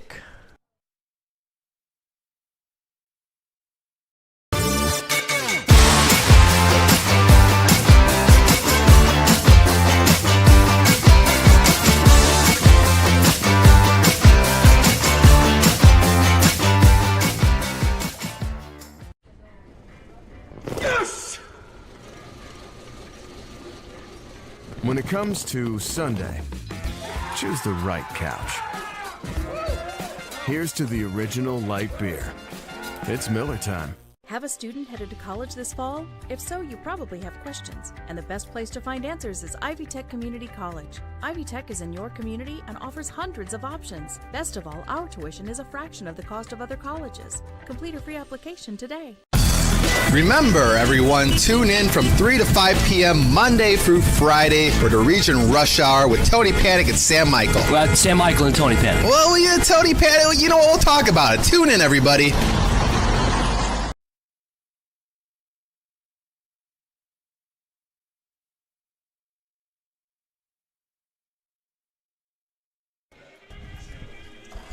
Congratulations. Back at Legacy Fields in Crown Point with Jackson Baker, Brandon Vickery back with you. Charlie Hiras and Zach Carr are with us as well. As we hit the 6th inning, there's a new pitcher on the mound. Gone after 5 as the starter Gavin Gallagher, and Austin Pizer takes over for Lake County here today. Justin Heisman goes to the bullpen for the first time today from Benedictine University. We've had numerous games in this league take place out at Benedictine. That's where he plays his college ball. Austin Pizer, a native of Highland, Indiana, and he will face off with the Oilmen 2, 3, and 4 hitters here in this 6th inning. Jackson, the day is done for the CornDog starter Gallagher, but he exits in position for the win after 5 strong innings. Yeah, and he played really well. He had a lot of strikeouts, and that was the name of the game in that first 5 innings. Scott bounces this one foul left side. The count, no balls and 1 strike. Lake County adding 2 insurance runs in that bottom of the 5th inning, and the Oilmen got a little bit sloppy in that inning. Some wild pickoff throw, wild snap throw to first, and some wild pitches. Here's the 0-1, taken high for a ball, 1 ball and 1 strike. But the Oilmen, some work to do now offensively against the bullpen. And sometimes when a starter had pretty good success against you, you're happy to just see a different arm out there as Scott swings at this one and skies it in the air, shallow right center. It'll be the second baseman, Imlock, to squeeze it. And Scott is retired for the first out of the 6th inning. Yeah, and Scott was having a pretty good day there, a walk before that, and just tried to go at that one, try to get it out of the park. But Brendan O'Connor with 1 out and the bases clear. O'Connor, a run-scoring triple in the 3rd. That was the highlight of the Oilman offense so far. Here's a pitch taken for a strike, and the count 0-1 on O'Connor. Yeah, and that really gave the Oilmen some hope, that triple, but they haven't been able to do much since. Noe was dealing there for a while. 0-1 is inside for a ball, 1 ball and 1 strike. Cut the lead to 5-1 at that time, but since then Lake County has scored the last 2 runs in the game. That came in the bottom of the 5th inning, and that stretches the lead to 6 at 7-1. 1-1 here, swing and a miss by O'Connor, and ahead is the Benedictine right-hander. 1 ball and 2 strikes from Pizer. And O'Connor looked like he just wanted that one. He's got some power and went after it. Is a bouncing ball past the pitcher Pizer. It's off his glove, deflects to second. Now the throw to first is going to be not in time. Likely a base hit, allowing O'Connor to reach. Pizer had an opportunity at it, but kind of a tough play on the pitcher. Bouncing off the mound, deflects off his glove and goes towards second. Imlock did what he could, heaving it to first, but not in time. And an infield single for O'Connor is his 2nd hit of the game. Yeah, and that tip of the glove off of Pizer definitely slowed that ball down a little bit. Took it a little more time to get to Imloch and just let O'Connor have some time to get there. Bilecki 1 out and 1 on. This is taken off the plate for a ball, 1 ball and no strikes. 7-1 the score. Here's the 1-0 to Bilecki. It's taken for a ball, and the count is 2-0. That's a good eye from Bilecki, going up 2-0 in this count. For Pizer, we saw Gallagher. He got a lot of strikeouts just being up. There's a 2-0. It's taken for ball 3, 3 balls and no strikes. Gallagher was not throwing a lot of balls, and to see Pizer now out here, and the Oilmen are kind of seeing him. It's a pickoff for the first. Yeah, he had comebacker kind of go off his glove and deflect towards second. That leads to an infield hit, and then now he falls behind 3 balls and no strikes on Bilecki. Here comes the 3-0. It's taken for a strike. It just catches the inner portion of the zone, according to Mike Clay, and it's 3-1 on Bilecki, who is making his Oilman debut here tonight. The Lewis Flyer is 0 for 2 so far. Here's the 3-1, swinging a foul at the plate to stay alive. Yeah, and he went after that one. He wanted to get that just into that outfield, hopefully be able to get O'Connor over to third base. 3-2 the count. Here's the payoff pitch. Swinging a ground ball right side. Diving attempt, no play. Base hit through the right side. Paplava, the first baseman, laid out for it as this leaks through the right side of the infield. They'll throw behind the runner at second, not in time. Base hit for Bilecki. Back-to-back Oilmen have reached here, and now the Oilmen have something brewing in this 6th. Yeah, and they have a man in scoring position in O'Connor now, and you have Brendan Phillips up, who played a pretty key role last game. Yeah, Phillips did have a hit in the season opener. He went 1 for 5. He's 0 for 2 so far tonight. He fouled out to first, and he struck out earlier. Let's see if he can break through a little bit here. He takes one that's low for a ball, 1 ball and no strikes. And you have some guys that really did damage with multi-hit games yesterday. The next 2 hitters in the order in Baranowski and Mickle. And that's very dangerous. You have to think that Pizer may be worrying.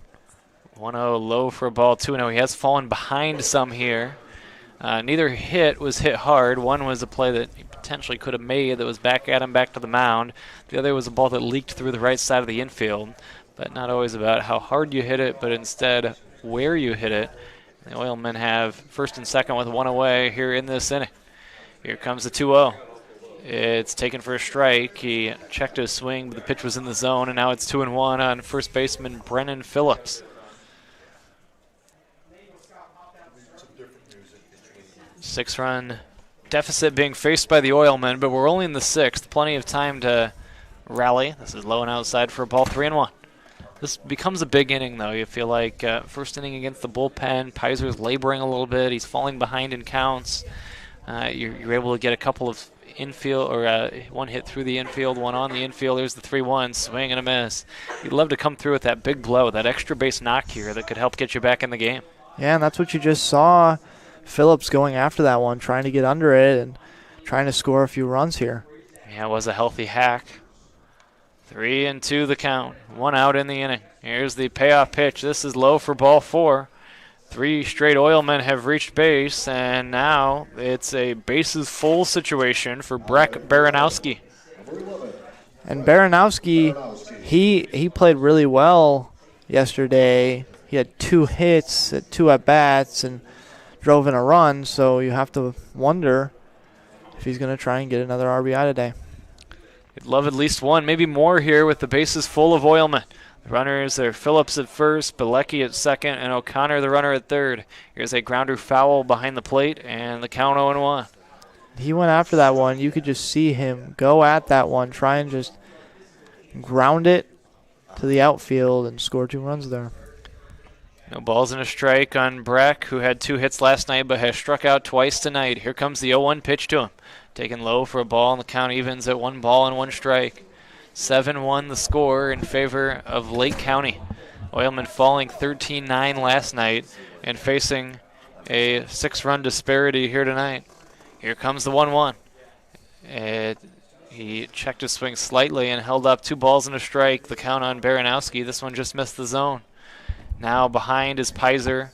2 balls and a strike. The Oilmen against the Lake County bullpen for the first time tonight after 5 strong from the starter. Here's the 2-1.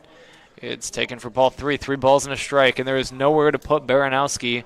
The bases are juiced here in this 6th inning, and now Pizer knows he has to put one over. Let's see if Baranowski gets something to hammer on this 3-1 pitch. Here's the set and the 3-1. Swinging a tapper along third and foul, and we go full at 3-2. Big pitch coming up. And you can't but wonder if Baranowski gets on and then Mickle gets up to the plate and If they walk Mickle, they have a speed threat, and they've scored 2 bases. This could get out of hand real quick. Oilmen trying to chip into a 6-run gap. Oilmen at all 3 bases. A big payoff pitch coming up with 1 out in the 6th. Here it is. It's swung on and fouled out of play right side. And the count remains full at 3-2. A good hack by Baranowski, protecting the plate with 2 strikes and staying alive. 7-1 is the score with 1 away here in the 6th. The set from Pizer, and he's ready to offer the 3-2. Swing and a miss. A big strikeout from Pizer on a payoff pitch. It may have been a little upstairs, but Baranowski, I should say, went after it, and that is out number 2. He has struck out 3 times so far here tonight. And Mitchell is now he's had a good eye today. Hopefully he can walk. Darian Mickle with first pitch coming, and it's lifted to center. Terry back on it. He's under it, and he gloves it to end the inning. Boy, the Oilmen threatened with the bases full and only 1 away, and they failed to score in the 6th. We played 5.5. It remains the CornDogs 7 and Oilmen 1 on the Northwest Indiana Oilmen Broadcasting Network.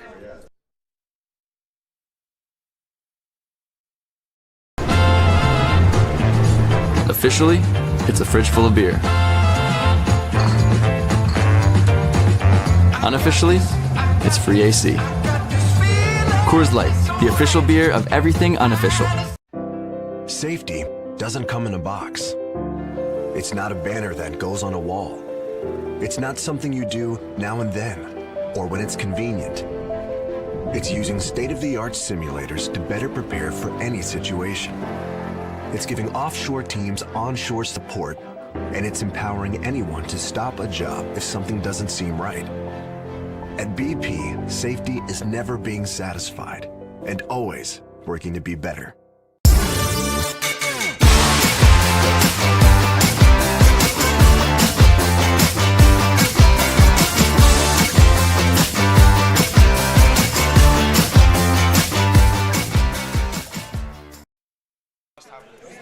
Back here at Legacy Fields in Crown Point, where there's a new pitcher on the mound. Silas Noe's day is done, and lefty Aaron Buckholtz is in for Northwest Indiana as he takes over to handle the pitching duties for the bottom of the 6th inning. 5 innings for Noe. Let's talk about his day, Jackson.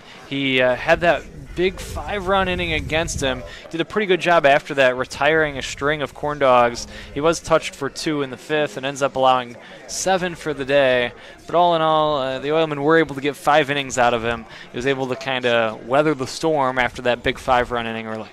Yeah, and that's what you like to see after yesterday's game, where there was a lot of walks. And so to get a lot of strikeouts, around 5 today for Noe, it really helps to get them back into this, hopefully, in this 7-1 ball game. Yeah, no doubt about that. And the new pitcher is Aaron Buckholtz. He plays at Purdue Northwest. He's a native of LaGrange Park, Illinois, and he's actually going to play at Purdue Northwest as he graduated here from Lyons Township High School here in 2023. The young lefty will take the mound here. Let's see how he fares in his Oilman debut. It will be Gavin Terry, the top of the order, to lead it off for Lake County in this inning. This is taken outside for a ball, and the count is 1 ball and no strikes on Gavin Terry. And now we kind of talked about this. Sometimes the catcher and the pitcher need to make sure they get on the same page from the outset. Here the first time they worked together in the summer, and that seemed to be a cross-up right away in the count, 1 ball and no strikes. Yeah, and after we saw Suchowski and Noe talk it out, that's when Noe started to get a feel for the game, and so maybe Suchowski's just trying to get out there and make sure that Buckholtz knows exactly what's going on.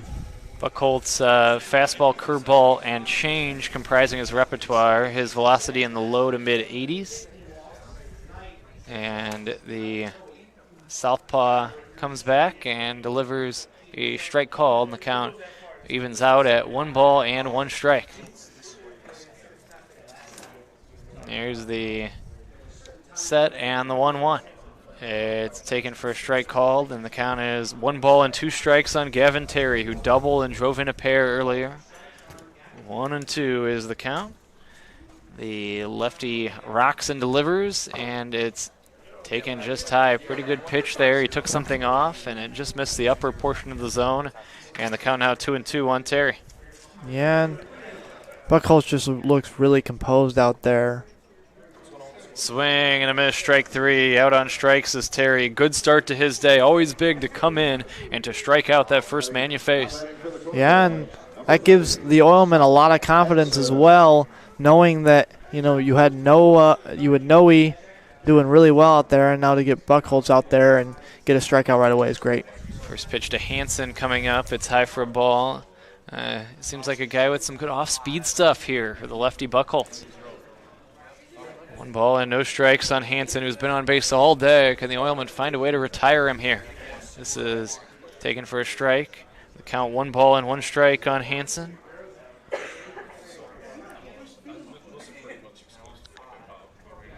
One and one. Here's the pitch swing and a liner foul out of play right side, and ahead is the pitcher Buckholz. 1 ball and 2 strikes. Yeah, and to be ahead against Hansen today is something that we haven't seen a lot, so definitely some confidence here. Here's a tapper foul. Count 1 ball and 2 strikes on Hansen. We're in the bottom of inning number 6 at Legacy Fields. Yep, and Hansen's got 2 hits today, 2 RBIs, and a walk, and so Buckholz just having the confidence to go at him. The next offering low here for a ball. 2-2. Being ahead in counts has been crucial here in the early stages of the day for Buckholz. Here's the 2-2 pitch. Swinging a ground ball to the left side. This is picked up by Little. The third baseman gobbles it up. His toss across the diamond is in time to retire a hustling Hansen. 5-3 for the second out of the 6th inning. And we've seen that story 1,000 times today. Brennan Phillips just being able to make the grab over there from his infield teammates. And he's done a lot of work on that first base bag. Matalik will come up next. Hayden 0 for 2. He did draw a walk in the first inning. Let's see if Buckholz can work a 1-2-3 here in his Oilman debut. His team down 7-1. This is taken for a strike in the count 0-1. And that was a nice pitch, just bottom of that zone. 0-1. Lefty comes back and delivers. This is low for a ball, and the count evens out at a ball and a strike on Matalik. Here's the 1-1 pitch. Taken for a strike, and the count is 1-2. Again, he does not seem like a guy who's going to overpower people, but he has a good change and a good curveball that we've seen so far. This is taken for ball 2, 2 balls and 2 strikes. Yeah, and that curveball has really gotten a lot of people today. I don't think they're seeing it really well. Even though he's only been in for the top of this inning, it's looking really good. 2-2. It's low for a ball. Count goes full at 3-2. We're in the last of the 6th at Legacy Fields. The Oilmen facing a 6-run disparity. Buckholz trying to put a 0 on the board to keep the margin right where it's at. 3-2 the count. Here's the pitch to Matalik. It's a check swing. Did he go? No swing, says Paul Wojcicki, the base umpire, and it'll be the first base runner issued by Buckholz as Matalik draws the walk, and Paplava will stand in next. Good to have you along on the Oilman Broadcasting Network. We will talk to everybody again tomorrow night after this one to round out this set with the CornDogs. Boy, the Oilmen trying to find a way to beat these guys, especially here at Legacy Fields. Here's a ground ball to short. It's fielded by Comia. He goes to second. There's the force, and that is the inning. 6-4 on the fielder's choice. Side retired, no runs, no hits, and 1 left for the Oilmen or for the CornDogs in the 6th. We have played 6. It is 7-1 in favor of Lake County on the Northwest Indiana Oilmen Broadcasting Network. Common for back patients to have a lot of questions, but at Midwest Orthopedic Specialty Hospital, we ask a lot of questions too. We want to know about their jobs, their hobbies, their lifestyle. Because spinal conditions are oftentimes complex and multifaceted, the best solutions take into account work and lifestyle. The spine is at the basis of everything that we do and who we are. For us, surgery is not the first priority. Finding the least invasive option to give you your life back is. For the first time in 30 years, Coors Light has an ad in the big game. Actually, this is a Miller Lite commercial. Mountain Cold Refreshment. It's Miller time. Great taste. Less filling. Cold as the Rockies. Coors commercial. Miller commercial. Actually, it's a Blue Moon commercial. Have a student headed to college this fall? If so, you probably have questions, and the best place to find answers is Ivy Tech Community College. Ivy Tech is in your community and offers hundreds of options. Best of all, our tuition is a fraction of the cost of other colleges. Complete a free application today.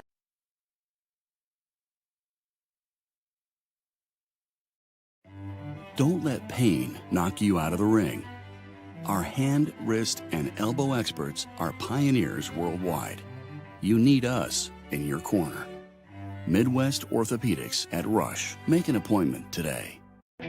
Who is the IBEW? We're the people who bring the power to your home, the ones who make sure your phone calls and internet keep speeding along. We build things like schools and hospitals. We bring the biggest shows and sporting events to the world, keep America's railroads on the right track, help cities, states, and the federal government work for you. And we proudly build products made in the USA. The International Brotherhood of Electrical Workers, the IBEW.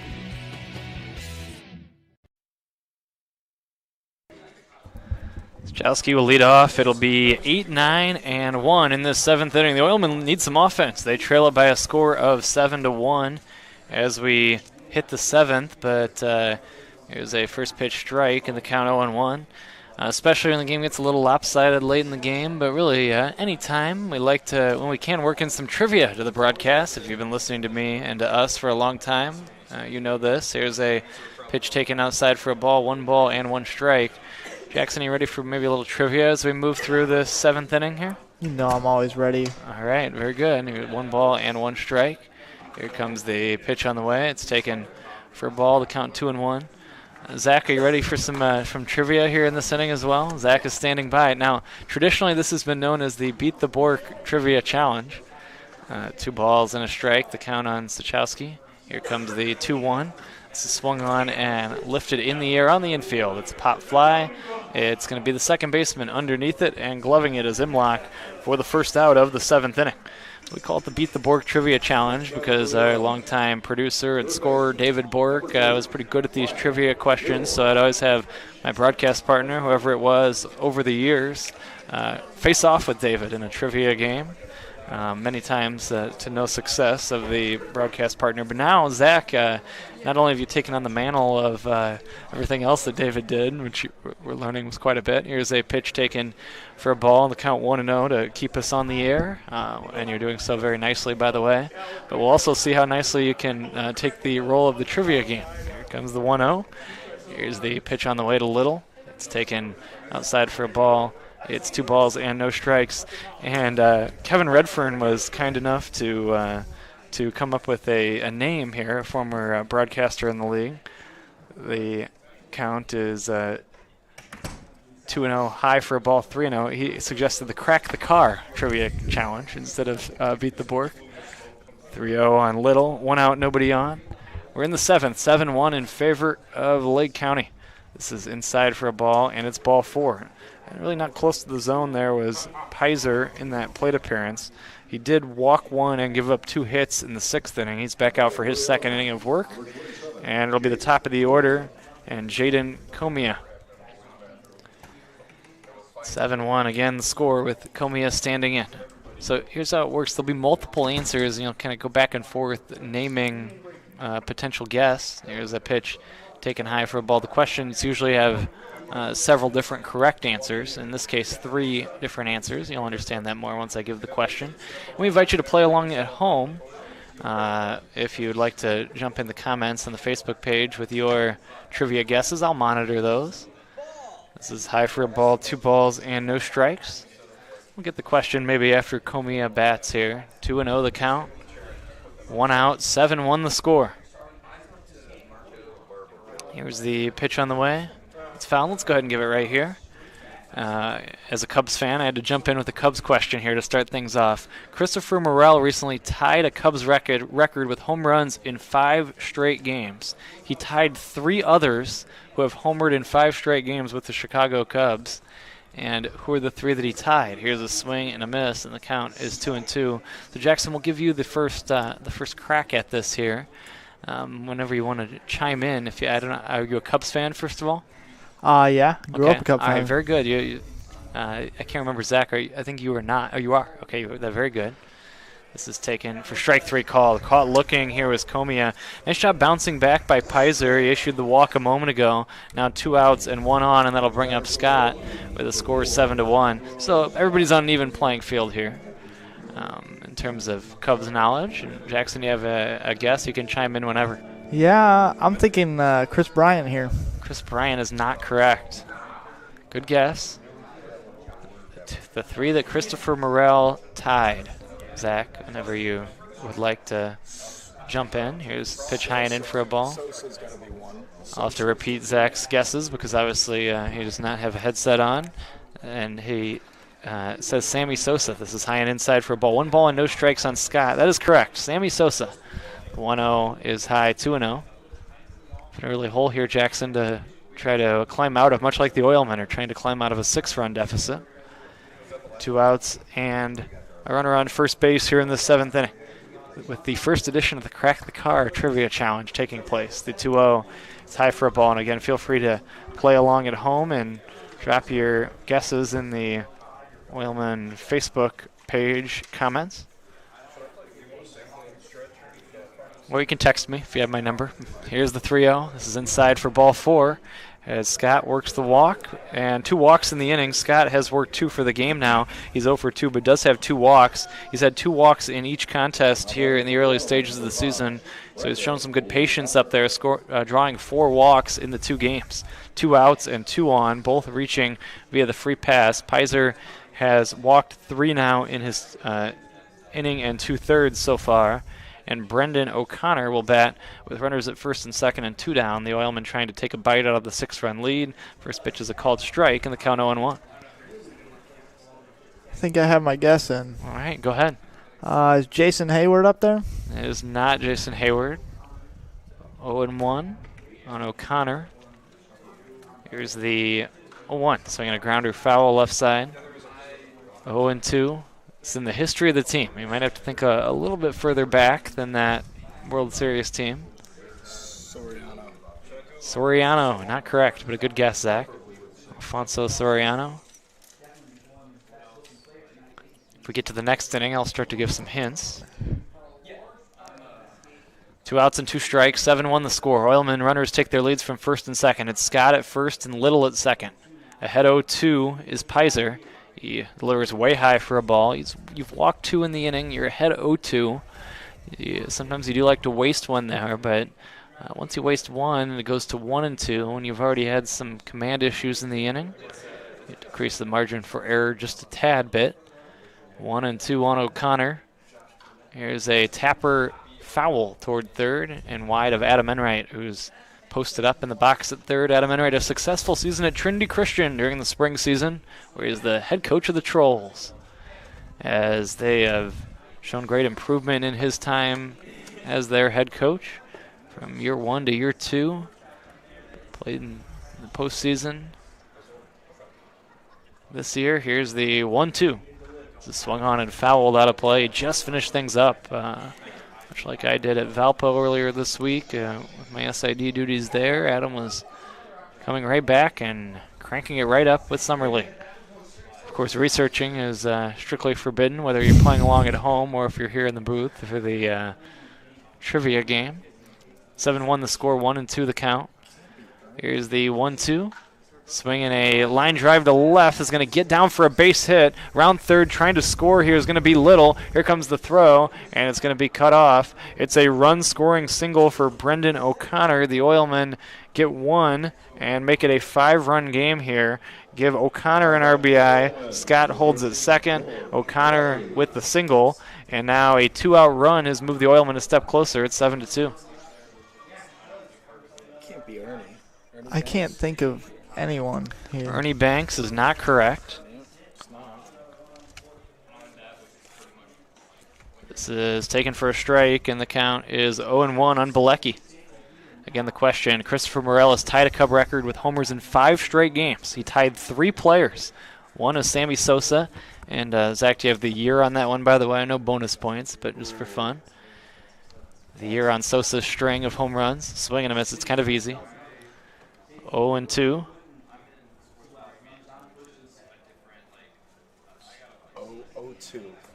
It was not 0-2. It was the great home run chase of 1998 when he passed the Babe and Roger Maris, and he and McGuire both broke the previous records at that time. Here's a ball, 1-2, 2 outs. It was a 30 for 30 on that. It was not very good, by the way, but that's just my opinion. 1-2, 2 outs. Runners take their leads at first and second. Came out right after the last dance, so that was a high bar. Here's the 1-2. This is ripped into center. It's going to be a base hit, and getting the stop sign at third base and holding up there as the throw comes in is Scott.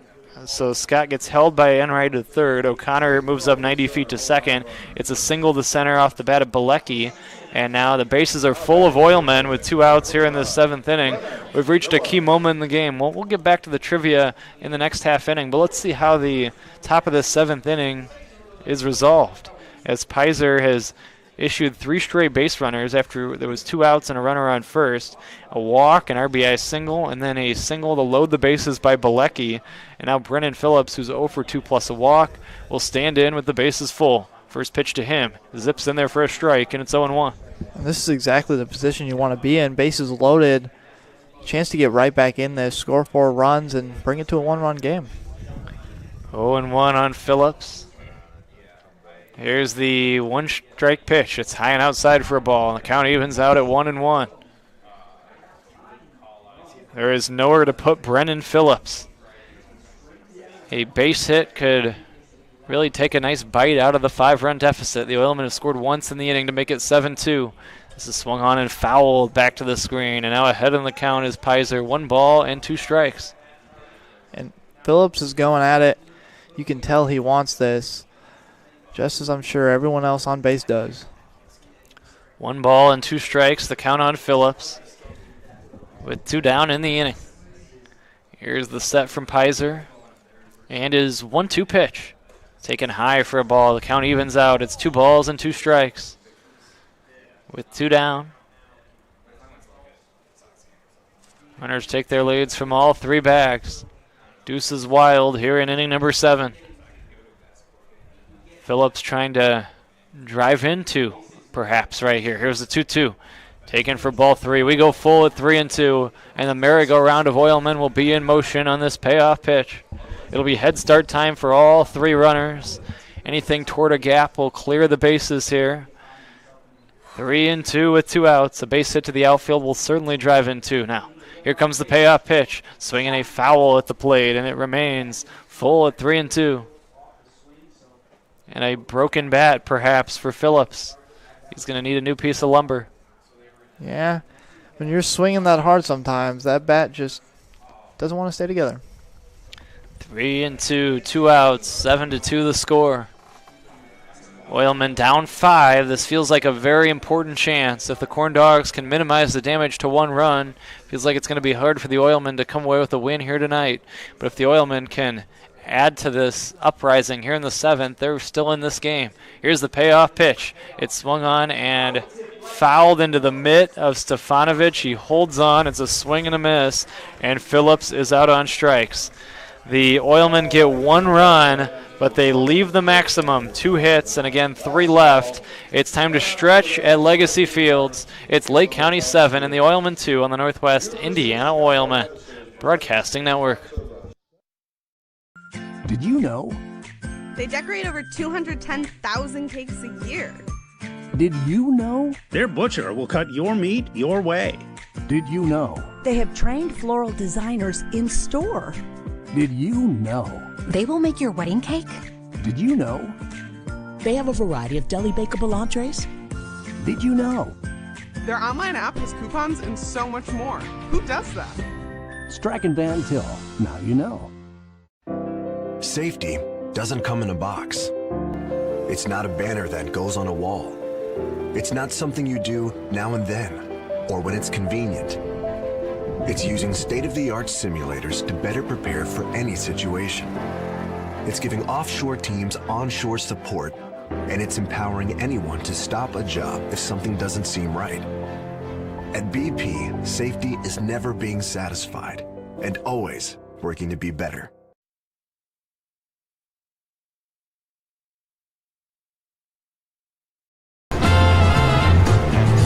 Officially, it's a fridge full of beer. Unofficially, it's free AC. Coors Light, the official beer of everything unofficial. Safety doesn't come in a box. It's not a banner that goes on a wall. It's not something you do now and then, or when it's convenient. It's using state-of-the-art simulators to better prepare for any situation. It's giving offshore teams onshore support, and it's empowering anyone to stop a job if something doesn't seem right. At BP, safety is never being satisfied and always working to be better.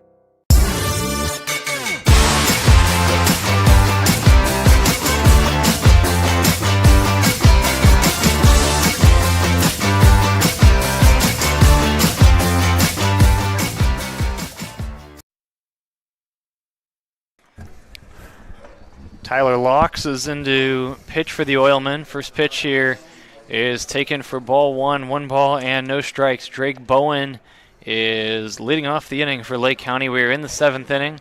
7-2 the score in favor. Here comes the 1-0 in favor of the CornDogs. This is inside for a ball, 2 balls and no strikes. Boy, Jackson, it was a golden opportunity for the Oilmen. They had loaded the bases in that last half inning and just couldn't quite cash in. Yeah, it just looks like they tried to swing away at it and didn't really come away with it. Pfizer had a really good inning. There's a ground ball to the left side, base hit, left field, ground ball single. Locks can really get it up there, but Bowen can reacting to that velocity by cracking a base hit to left. And it's a leadoff single here in the last of the 7th. Buckholz goes 1 inning for the Oilmen. And now a runner on with nobody out to begin this 7th. Ranko, I should say, Stefanovic will stand in next. Here's the first pitch to him. He swings the first pitch and sends it to shallow center field. This is going to one hop in front of Bilecki, throw to second base, not in time. Base hit for Stefanovic. So back-to-back hits begin this 7th inning, and Schultz is due next with the Oilmen already trailing by 5. Yeah, and Bowen is a real speed threat out there. He's got that football speed, so you always got to watch out for him there, and kind of looked like he got up late. Didn't think that ball was going to drop. Schultz is due next.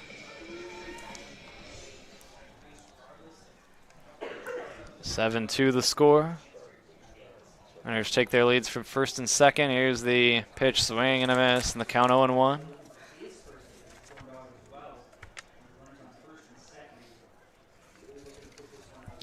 No balls and 1 strike, the count. Okay, I wanted to rotate back to the trivia question.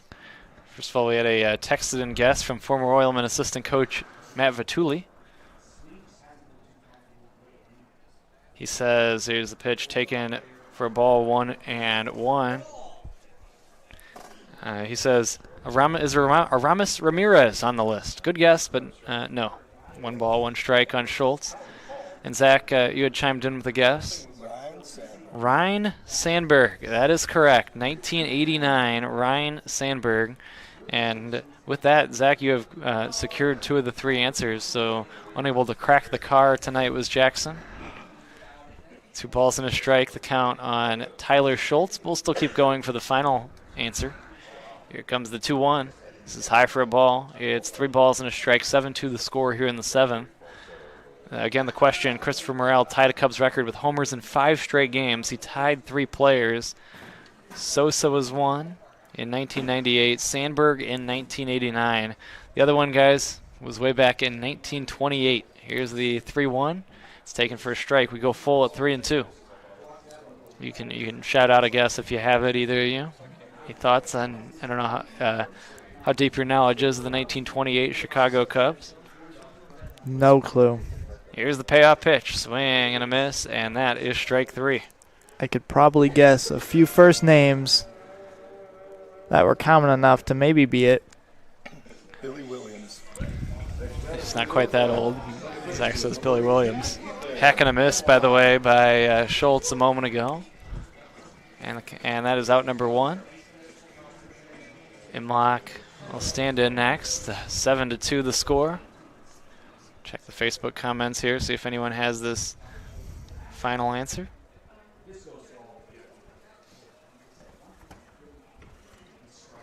Here's a swing and a miss. And the count is 0-1. 7-2 the score in favor of Lake County. Locks against Imlach here.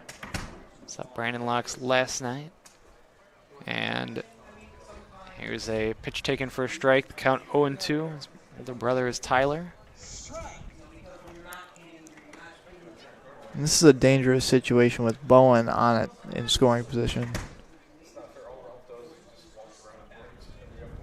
Here's the 0-2. It's inside for a ball, 1 ball and 2 strikes. Yeah, you want to minimize the I guess keep the deficit at 5 here. You were able to scratch out a run, frustratingly left. The base is full, swing and a miss, and that is strike 3. A big strikeout there. Back-to-back strikeouts. Jackson this inning started with 2 on and nobody out, and back-to-back Ks after another hack and a miss there by Imlach for the second out of the inning. Yeah, and it just looked like Locke, he's getting into a groove here, just as a lot of the other Oilmen pitchers have. They kind of get off to a rocky start, and then they get right back into it. This is taken low for a ball. Given a few hints on the first name with the play-by-play in this inning, by the way, here. 1 ball and no strikes, 2 outs. Runners take their leads from first and second. Here comes the pickoff throw to second, and this is a great pickoff throw. And, not in time, according to Paul Wojcicki, the base umpire. This was a close play at second base. The Oilmen thought they had him picked off, but he was able to dive back in head first safely just ahead of the tag of Mickle, who had sneaked in behind the runner, and just a brilliant pickoff move from Locks. 7-2 the score. 2 on, 2 outs. Here's the pitch on the way. It's looked at for a strike, and it's 1-1.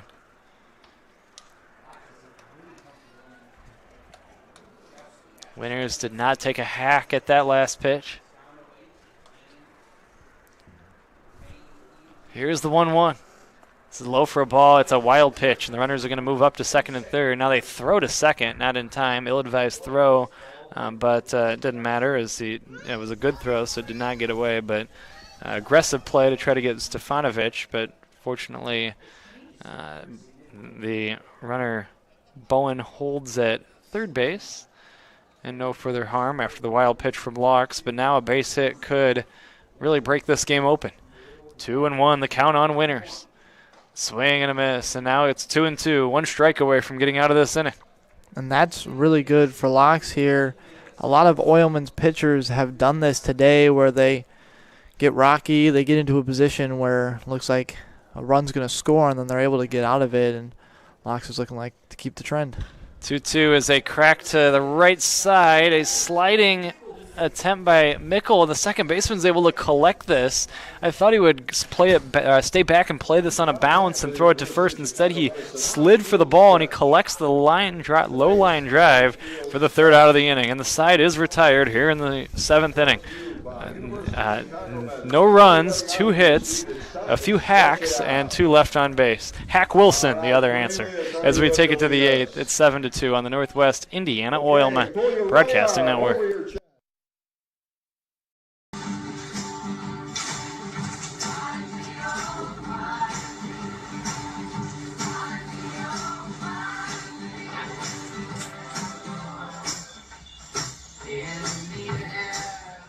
Rise and shine. All right. WJOB's Jim Deedlow starts your weekdays at 6 a.m. Jed in the region. And be sure to follow us on Facebook. WJOB, AM 1230 and 104.7 FM. We don't go to the office. We build it. This is a truism with Ironworkers Local 395 and the Northwest Indiana Contractors Association. Our goal is to exceed our customers' expectations.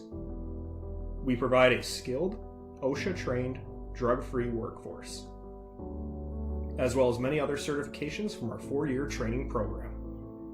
Every time you hire an iron worker from Local 395, you should feel confident that you are receiving highly trained, highly skilled,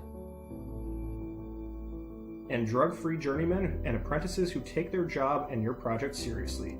For more information, contact us at 219-763-7900 or ironworkers395.com. Chicago Medicine Stretch. Back at the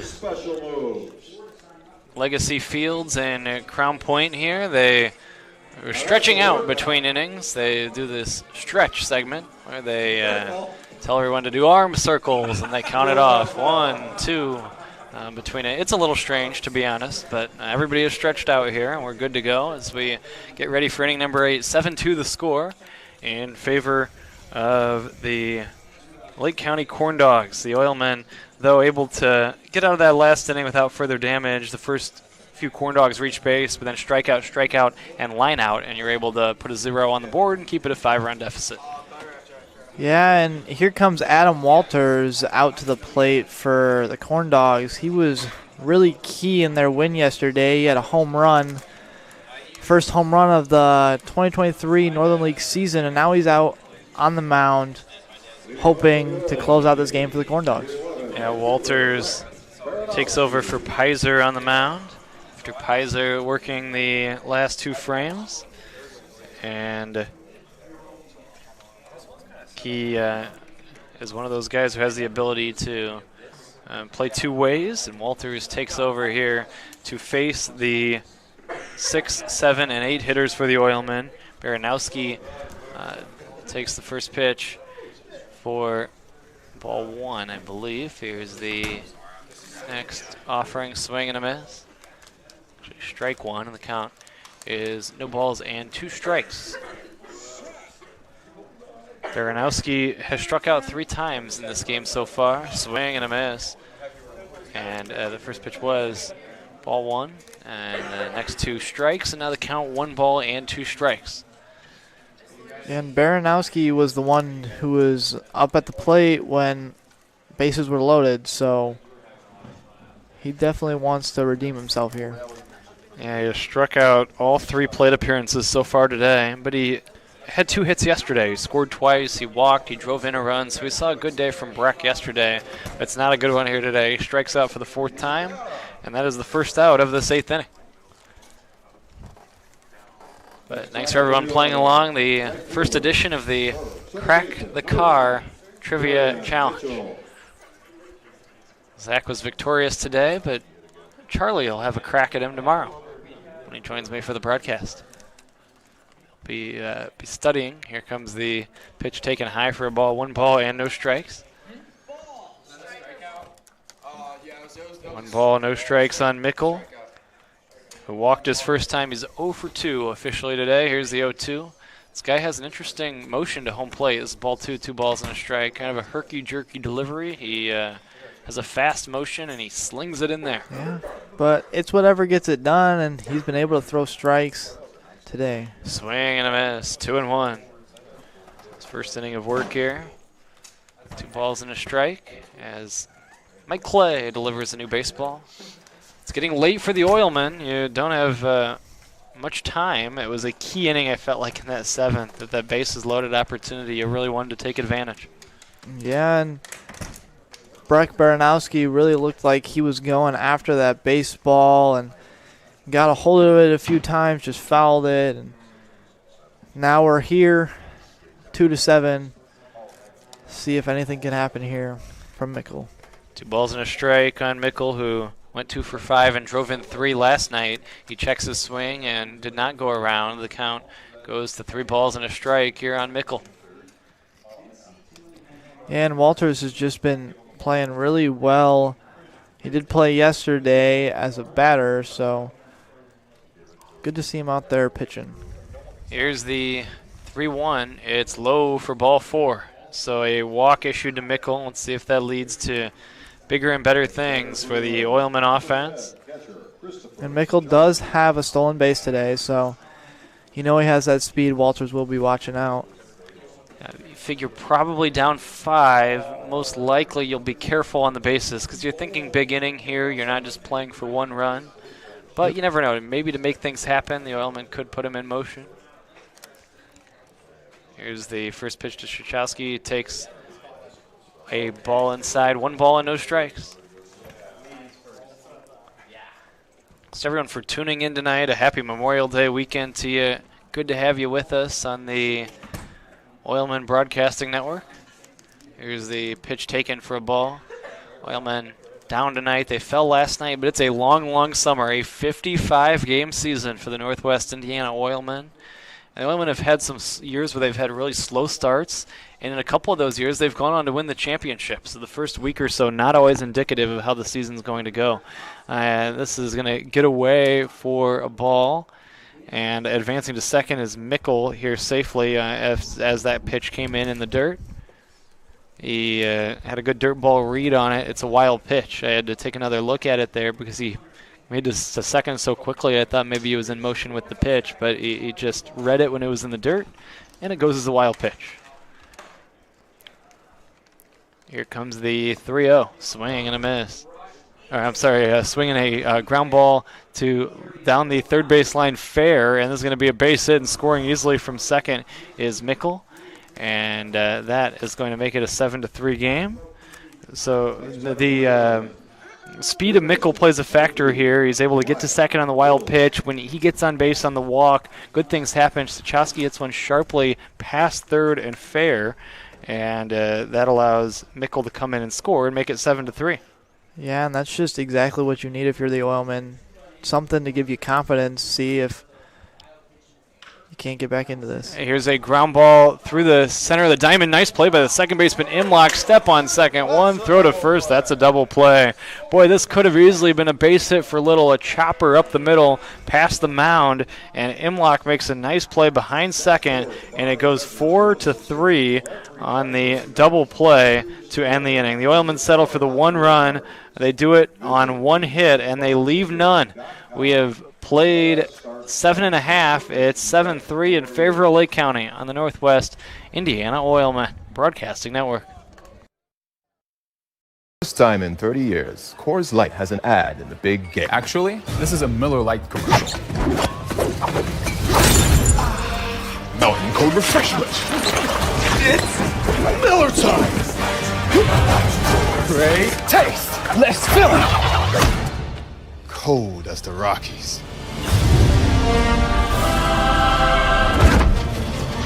Coors commercial. Miller commercial. Actually, it's a Blue Moon commercial. Don't let pain knock you out of the ring. Our hand, wrist, and elbow experts are pioneers worldwide.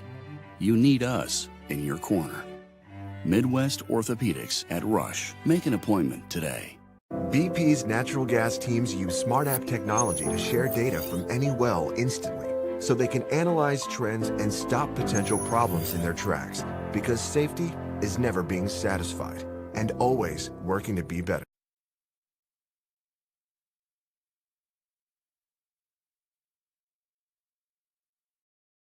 Did you know?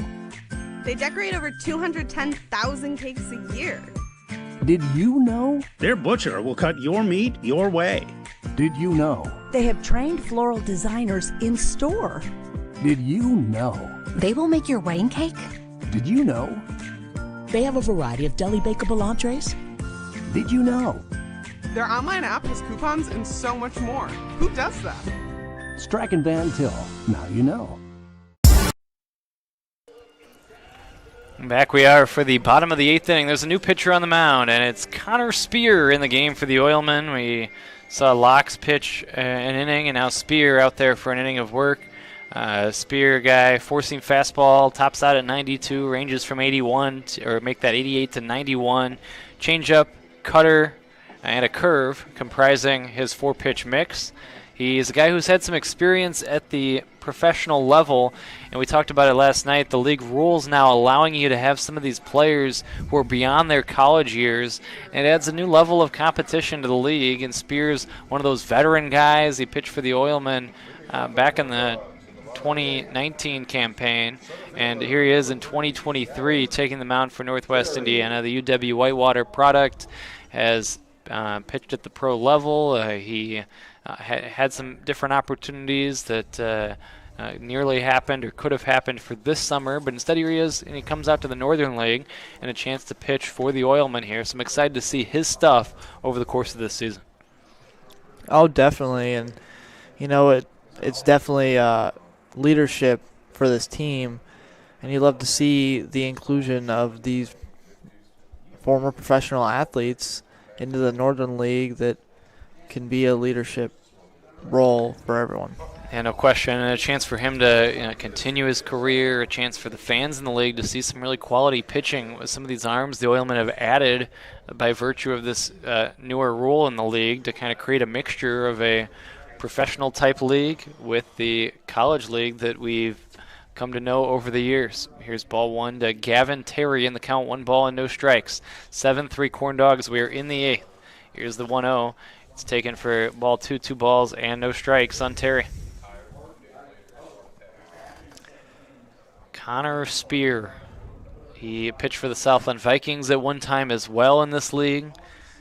He was a part of the Vikings team that won a championship. Here's a swing and a miss. The count 2-1. Going all the way back to the 2017 campaign. So he's a guy who was in the league as early as 17, 18, 19, around those years. And he returns with a significant amount of experience. Here's the 2-1. It's low for a ball on the count, 3-1. Always good to see some of those guys that have been around the league for multiple years, and it speaks to the good experience they're having in this league when they want to come back and keep participating here in the Northern League. The 3-1 is looked at for a strike, and we go full at 3-2 on Terry. Yeah, and this is just a great situation for Spears here. His first at bat, and he's just looking like he can find that zone perfectly. Here's the payoff pitch. It's taken low for ball 4. So Spear walks the first batter he faces. Terry works the base on balls. I have a feeling his stuff's going to be good enough to really play, but you just got to throw strikes, and it's a leadoff walk issued by Terry as Hansen comes up next. Again, these two teams will get after it tomorrow. And then the Oilmen will have a few days off. Here's a pitch taken high and in for a ball. They will next be in action after tomorrow's game on Wednesday when the Oilmen take on the Indiana Panthers out in Highland. And just a couple of games next week, a lighter slate, and then the following week, the home slate gets started. Here's the 1-0, swing and a miss. The count 1-1. The Oilmen playing some of these games early before the rest of the league starts against Lake County here this weekend. That allows them to have some more off time over the Memorial Day week next week. And then eventually Oil City Stadium opener against the Miracle on Wednesday, June the 7th at 7:10. Hope to see all you out at the ballpark. Here's a pickoff throw to first, not in time. Oilmen have had some good pickoff moves in the last few innings, and that was another close play at first base. Yeah, and you know, all their pitchers know on that team who's speedy and who's not, and they're playing it pretty well. Here's a pitch low for a ball, and the count is 2 balls and 1 strike. On Tuesday, the Vikings and Panthers will open their season against one another out at Dowling Park, while the CornDogs will play their next game after tomorrow on Tuesday night, and that will be the Generals home opener and first ever game at Griffith as they open up the Brian Jennings Field Northern League season. Here comes the 2-1. This is taken for a strike, and the count is 2-2. Full slate next Wednesday with all 6 teams in action. That'll be the first day that has all 6 teams on the diamond on Wednesday, the 31st. Just to look at the upcoming schedule, and again, we can't wait till opening night at Oil City. The runner goes the 2-2 ball. Throw to second is going to be into center field. It's a stolen base. Count goes full at 3-2, and stealing second is Terry, as he had a good jump and he has really good speed. We saw this a year ago with Gavin Terry in this league. He can certainly rack up the stolen bases. Oh, yeah, and you could see why Spears was trying to pick him off there at first, because he has that speed, and he showed it right there. Spear comes back 3-2 to Hansen. Swinging a little tapper, slowly hit to the right side. This is fielded by Mitchell. The throw to first is in time, and that is the first out of the 8th inning. 4-3 the putout goes. Advancing to third is Terry, though, and with the Oilmen already just 3 outs left to work with and down 4, they can ill avoid allowing Madalik to drive in a run here to increase that gap. Yeah, that would be very, very defeating for this Oilman team. Spear really needs to find a way to get out of this jam. Recognizing what we're saying, Adam Enright's going to call the infield in here, knowing how important that run is at third base. And this is inside for a ball. So all 4 infielders are in on the edge of the grass, where the pitcher's grass meets the infield dirt. 1 ball and no strikes is the count. Here's the pitch swung on and fouled at the plate, and the count 1-1. Of course, bringing the infield in always increases the likelihood of a base hit, but it decreases the likelihood of the runner scoring from third on a ground ball. Yeah, and that's exactly what you need. You do not want Terry coming in and scoring and possibly putting this game out of reach. 1 ball, 1 strike. It is Lake County 7, Oilmen 3 as we play bottom of inning number 8. This is low and in for a ball, 2 balls and a strike. 7-3 is the score. 2-1, 1 out. This is the big out right here. Then you can get the out in any fashion if you can find a way to get this out without the run scoring. The 2-1 is a strike, and it's 2-2, and a strikeout would be enormous for Spear. Yeah, this would really mean a lot, because then they could get bases loaded in that next inning and try and really tie this game up. Terry has a lot of speed, and they're watching that carefully. 2-2 swing and a miss. A tip into the mitt of Sachowski, and that is out number 2. 2 outs in the inning, a big and timely strikeout. And as you mentioned, you'd love to stay within slam range here in this inning. And that just kind of makes you feel like you're in the game if you can stay within 4. Now the Oilmen can back the infield up, because with 2 down, they'll take an out in any form or fashion that would retire the side here in the 8th. Yep. Spear comes set. His first pitch to Puplava, swing and a miss, and the count 0-1. Connor Spear trying to put a 0 on the board. A Wisconsin Whitewater product. He pitched in the Pioneer League for Great Falls last season. Independent League. 2 strikes now as he's trying to get out of this inning. A successful career at Wisconsin Whitewater, pitching for the Warhawks. Here's Spears' 2-strike offering. He wasted 1 high trying to get Puplava to chase. The right-handed hitting first baseman lays off, and the count goes to 1-2.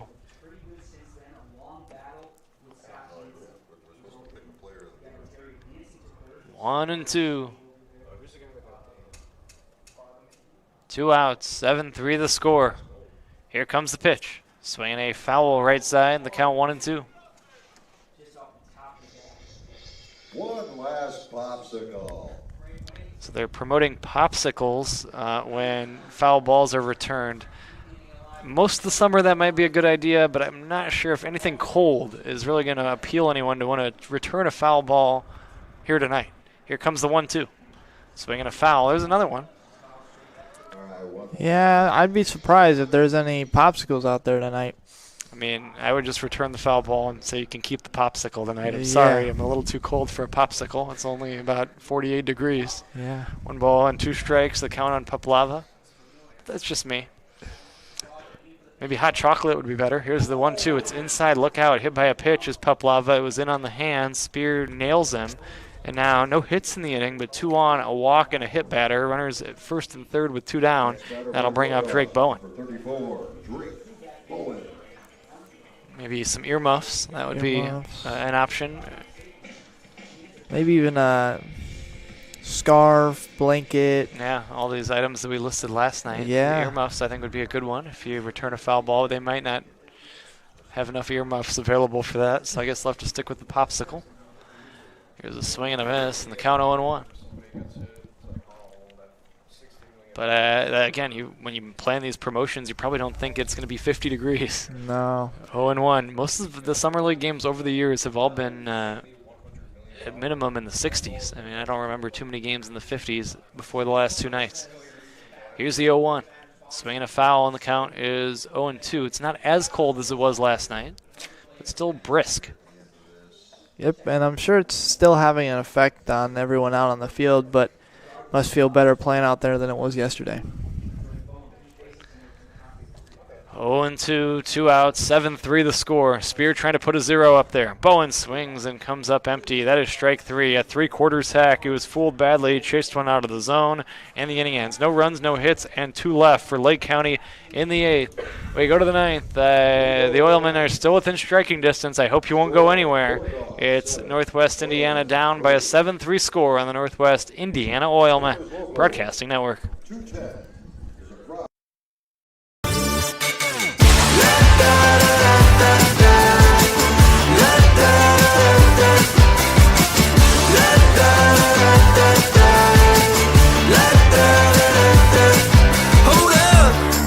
Now do what you do, get loud, go ahead, get loose, get down to business, tell everyone, nothing's off limits, you can have anything you want. We don't go to the office, we build it. This is a truism with Ironworkers Local 395 and the Northwest Indiana Contractors Association.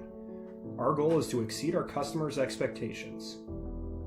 We provide a skilled, OSHA-trained, drug-free workforce, as well as many other certifications from our 4-year training program. Every time you hire an iron worker from Local 395, you should feel confident that you are receiving highly trained, highly skilled, and drug-free journeymen and apprentices who take their job and your project seriously. For more information, contact us at 219-763-7900 or ironworkers395.com. Well, the Oilmen facing a 4-run deficit, but they do have the top of their order due in this 9th inning. Last chance for Northwest Indiana. Jaden Comia. We had a Jordan Comia, relative of his. I believe they're cousins a few years back. That was part of the Oilmen organization. Emmanuel Scott will follow, and then it'll be Brendan O'Connor. That's the 1, 2, and 3 hitters in the Oilmen order. So let's see if Comia can crank up a rally to begin this 9th inning. As he comes to the plate here, the CornDogs will stick with Walters on the mound as he tries to nail it down. And in a multi-run game, that leadoff man always key in the 9th inning. Oh, yeah, and you just got to look for any base hit here, single, double, triple. Just get this man on. Even if he walks, anything will work. Whatever it takes in that multi-run game is a swing and a ball that's cued down the right field line in foul territory. It's curling, no play. It falls between a few CornDogs. Paplava and Imlach and Matulek were all over there. But it lands foul. That neither of them could quite get there. Very difficult play for anyone to haul in. And there's a strike on Comia. 7-3 is our score in favor of Lake County. The CornDogs trying to improve to 12-3 all-time against the Oilmen. They are trying to win back-to-back games to start this season, and they just went on a tear right out of the gate a year ago. They asserted their dominance in the league. I think they lost their first game of the season last season, but right after that opening day, they went on a long winning streak and raced out of the gates, and then no one caught them all year long. Here's a swing and a miss. CornDogs, they have visions of trying to lead from start to finish again here this season with the way things have started out here, and the Oilmen are going to try to do something about that, certainly. Here comes the 0-2 to Comia. He takes Owen in for a ball, 1-2. And Comia is trying to find something here. He's down in the count 2-1, but anything to get on base. Here comes the 1-2 pitch from Walters. It's high for a ball. It goes to 2-2. But just that unusual delivery, Jackson, that has to be a little tricky on a hitter if you're not used to seeing that, and the ball coming in from kind of an interesting angle. Definitely. It's got him guessing. And swing and a miss on a pitch in the dirt. Strike 3. The throw to first will complete the out, and it does. But that's why Walters has been effective today, is just that has caused a lot of batters to not be able to see what he's throwing and his velocity. So Walters records the strikeout of Comia. Comia has struck out 3 times in the ball game. And now Emmanuel Scott will stand in next. He has walked twice. He's 0 for 2. 7-3 Lake County here in inning number 9. Here comes the wind and the first pitch fire. It's taken for a strike, and the count 0-1. It felt like tonight that 7th inning was so key when the Oilmen loaded the bases, and also the 6th inning. Back-to-back innings, they left the sacks packed, stranding 6 over those 2 frames. Here's ball 1, 1 ball, and 1 strike. Yeah, and really, this game would be a whole lot different if any number of those drives were in. Bases loaded, 1 out in the 6th and failed to score. Swing and a miss here. 1-2. And then they did score 1 run in the 7th, but had the bases loaded and a chance for more and couldn't further capitalize.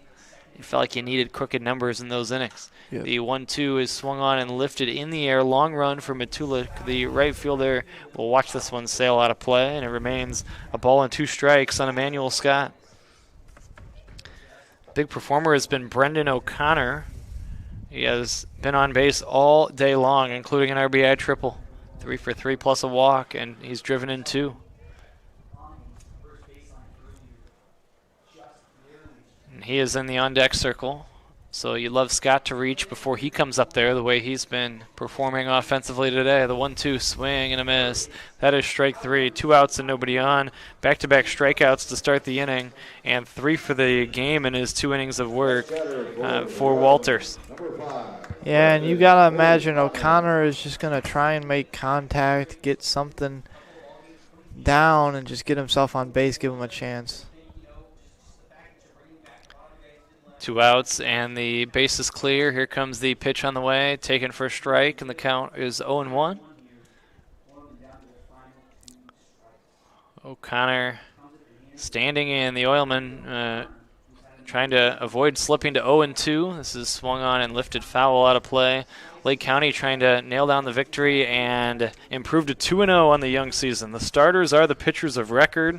It'll be Gavin Gallagher on the positive side and Silas Noe on the other here tonight.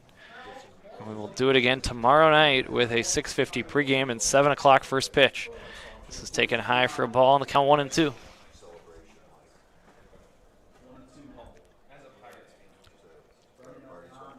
O'Connor, who's had a big day, trying to keep that going.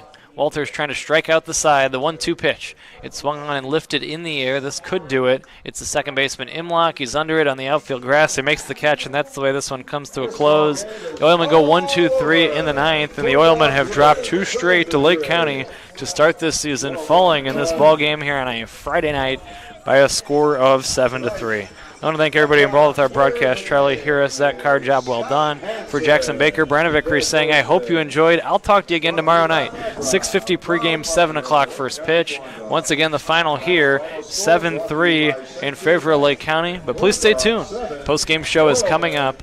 Charlie Harris will have that for you, and Zach will be with him when we come back. Postgame after this on the Northwest Indiana Oilmen Broadcasting Network. Did you know? They decorate over 210,000 cakes a year. Did you know? Their butcher will cut your meat your way. Did you know? They have trained floral designers in store. Did you know? They will make your wedding cake. Did you know? They have a variety of deli bakeable entrees. Did you know? Their online app has coupons and so much more. Who does that? Strachan Van Til. Now you know. Safety doesn't come in a box. It's not a banner that goes on a wall. It's not something you do now and then, or when it's convenient. It's using state-of-the-art simulators to better prepare for any situation. It's giving offshore teams onshore support, and it's empowering anyone to stop a job if something doesn't seem right. At BP, safety is never being satisfied and always working to be better.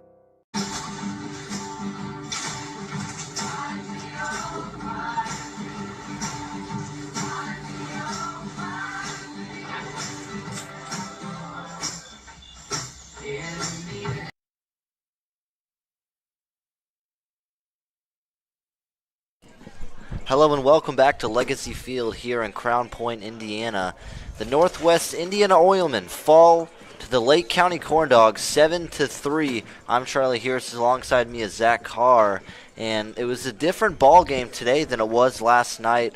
Low scoring and less walks, to say the least. What did you take away from the Oilmen in this loss this evening? I think for the Oilmen, what really hurt them was the crooked inning and giving up 5 runs. Other than that, it was a solid game. Pitching was a little bit better than yesterday. A little less walks, but still double digits should not be allowed for the Oilmen pitching staff. But 5 runs in 1 inning is very, very tough to come back from, and it's definitely a motivator for the CornDogs. Yeah, Silas Noe, the starter for the Oilmen, gave up 5 runs in that second inning, and really after that, it was never the same. The Oilmen kind of had to dig themselves out of a hole, and that's not easy to do against a team like the CornDogs, who are so explosive offensively. And in a game like this, they really did a great job defensively, only allowing 3 runs compared to 9 last night. So the CornDogs kind of they had the edge last night and this night as well. Yeah, it's tough to, especially when you're down 7-1, to kind of rally from being down 6. You come back, you're only down 4, top of 9, but it's still very hard to get runners on base and all the way around given that deficit. Yeah, double-digit walks for the second game in a row.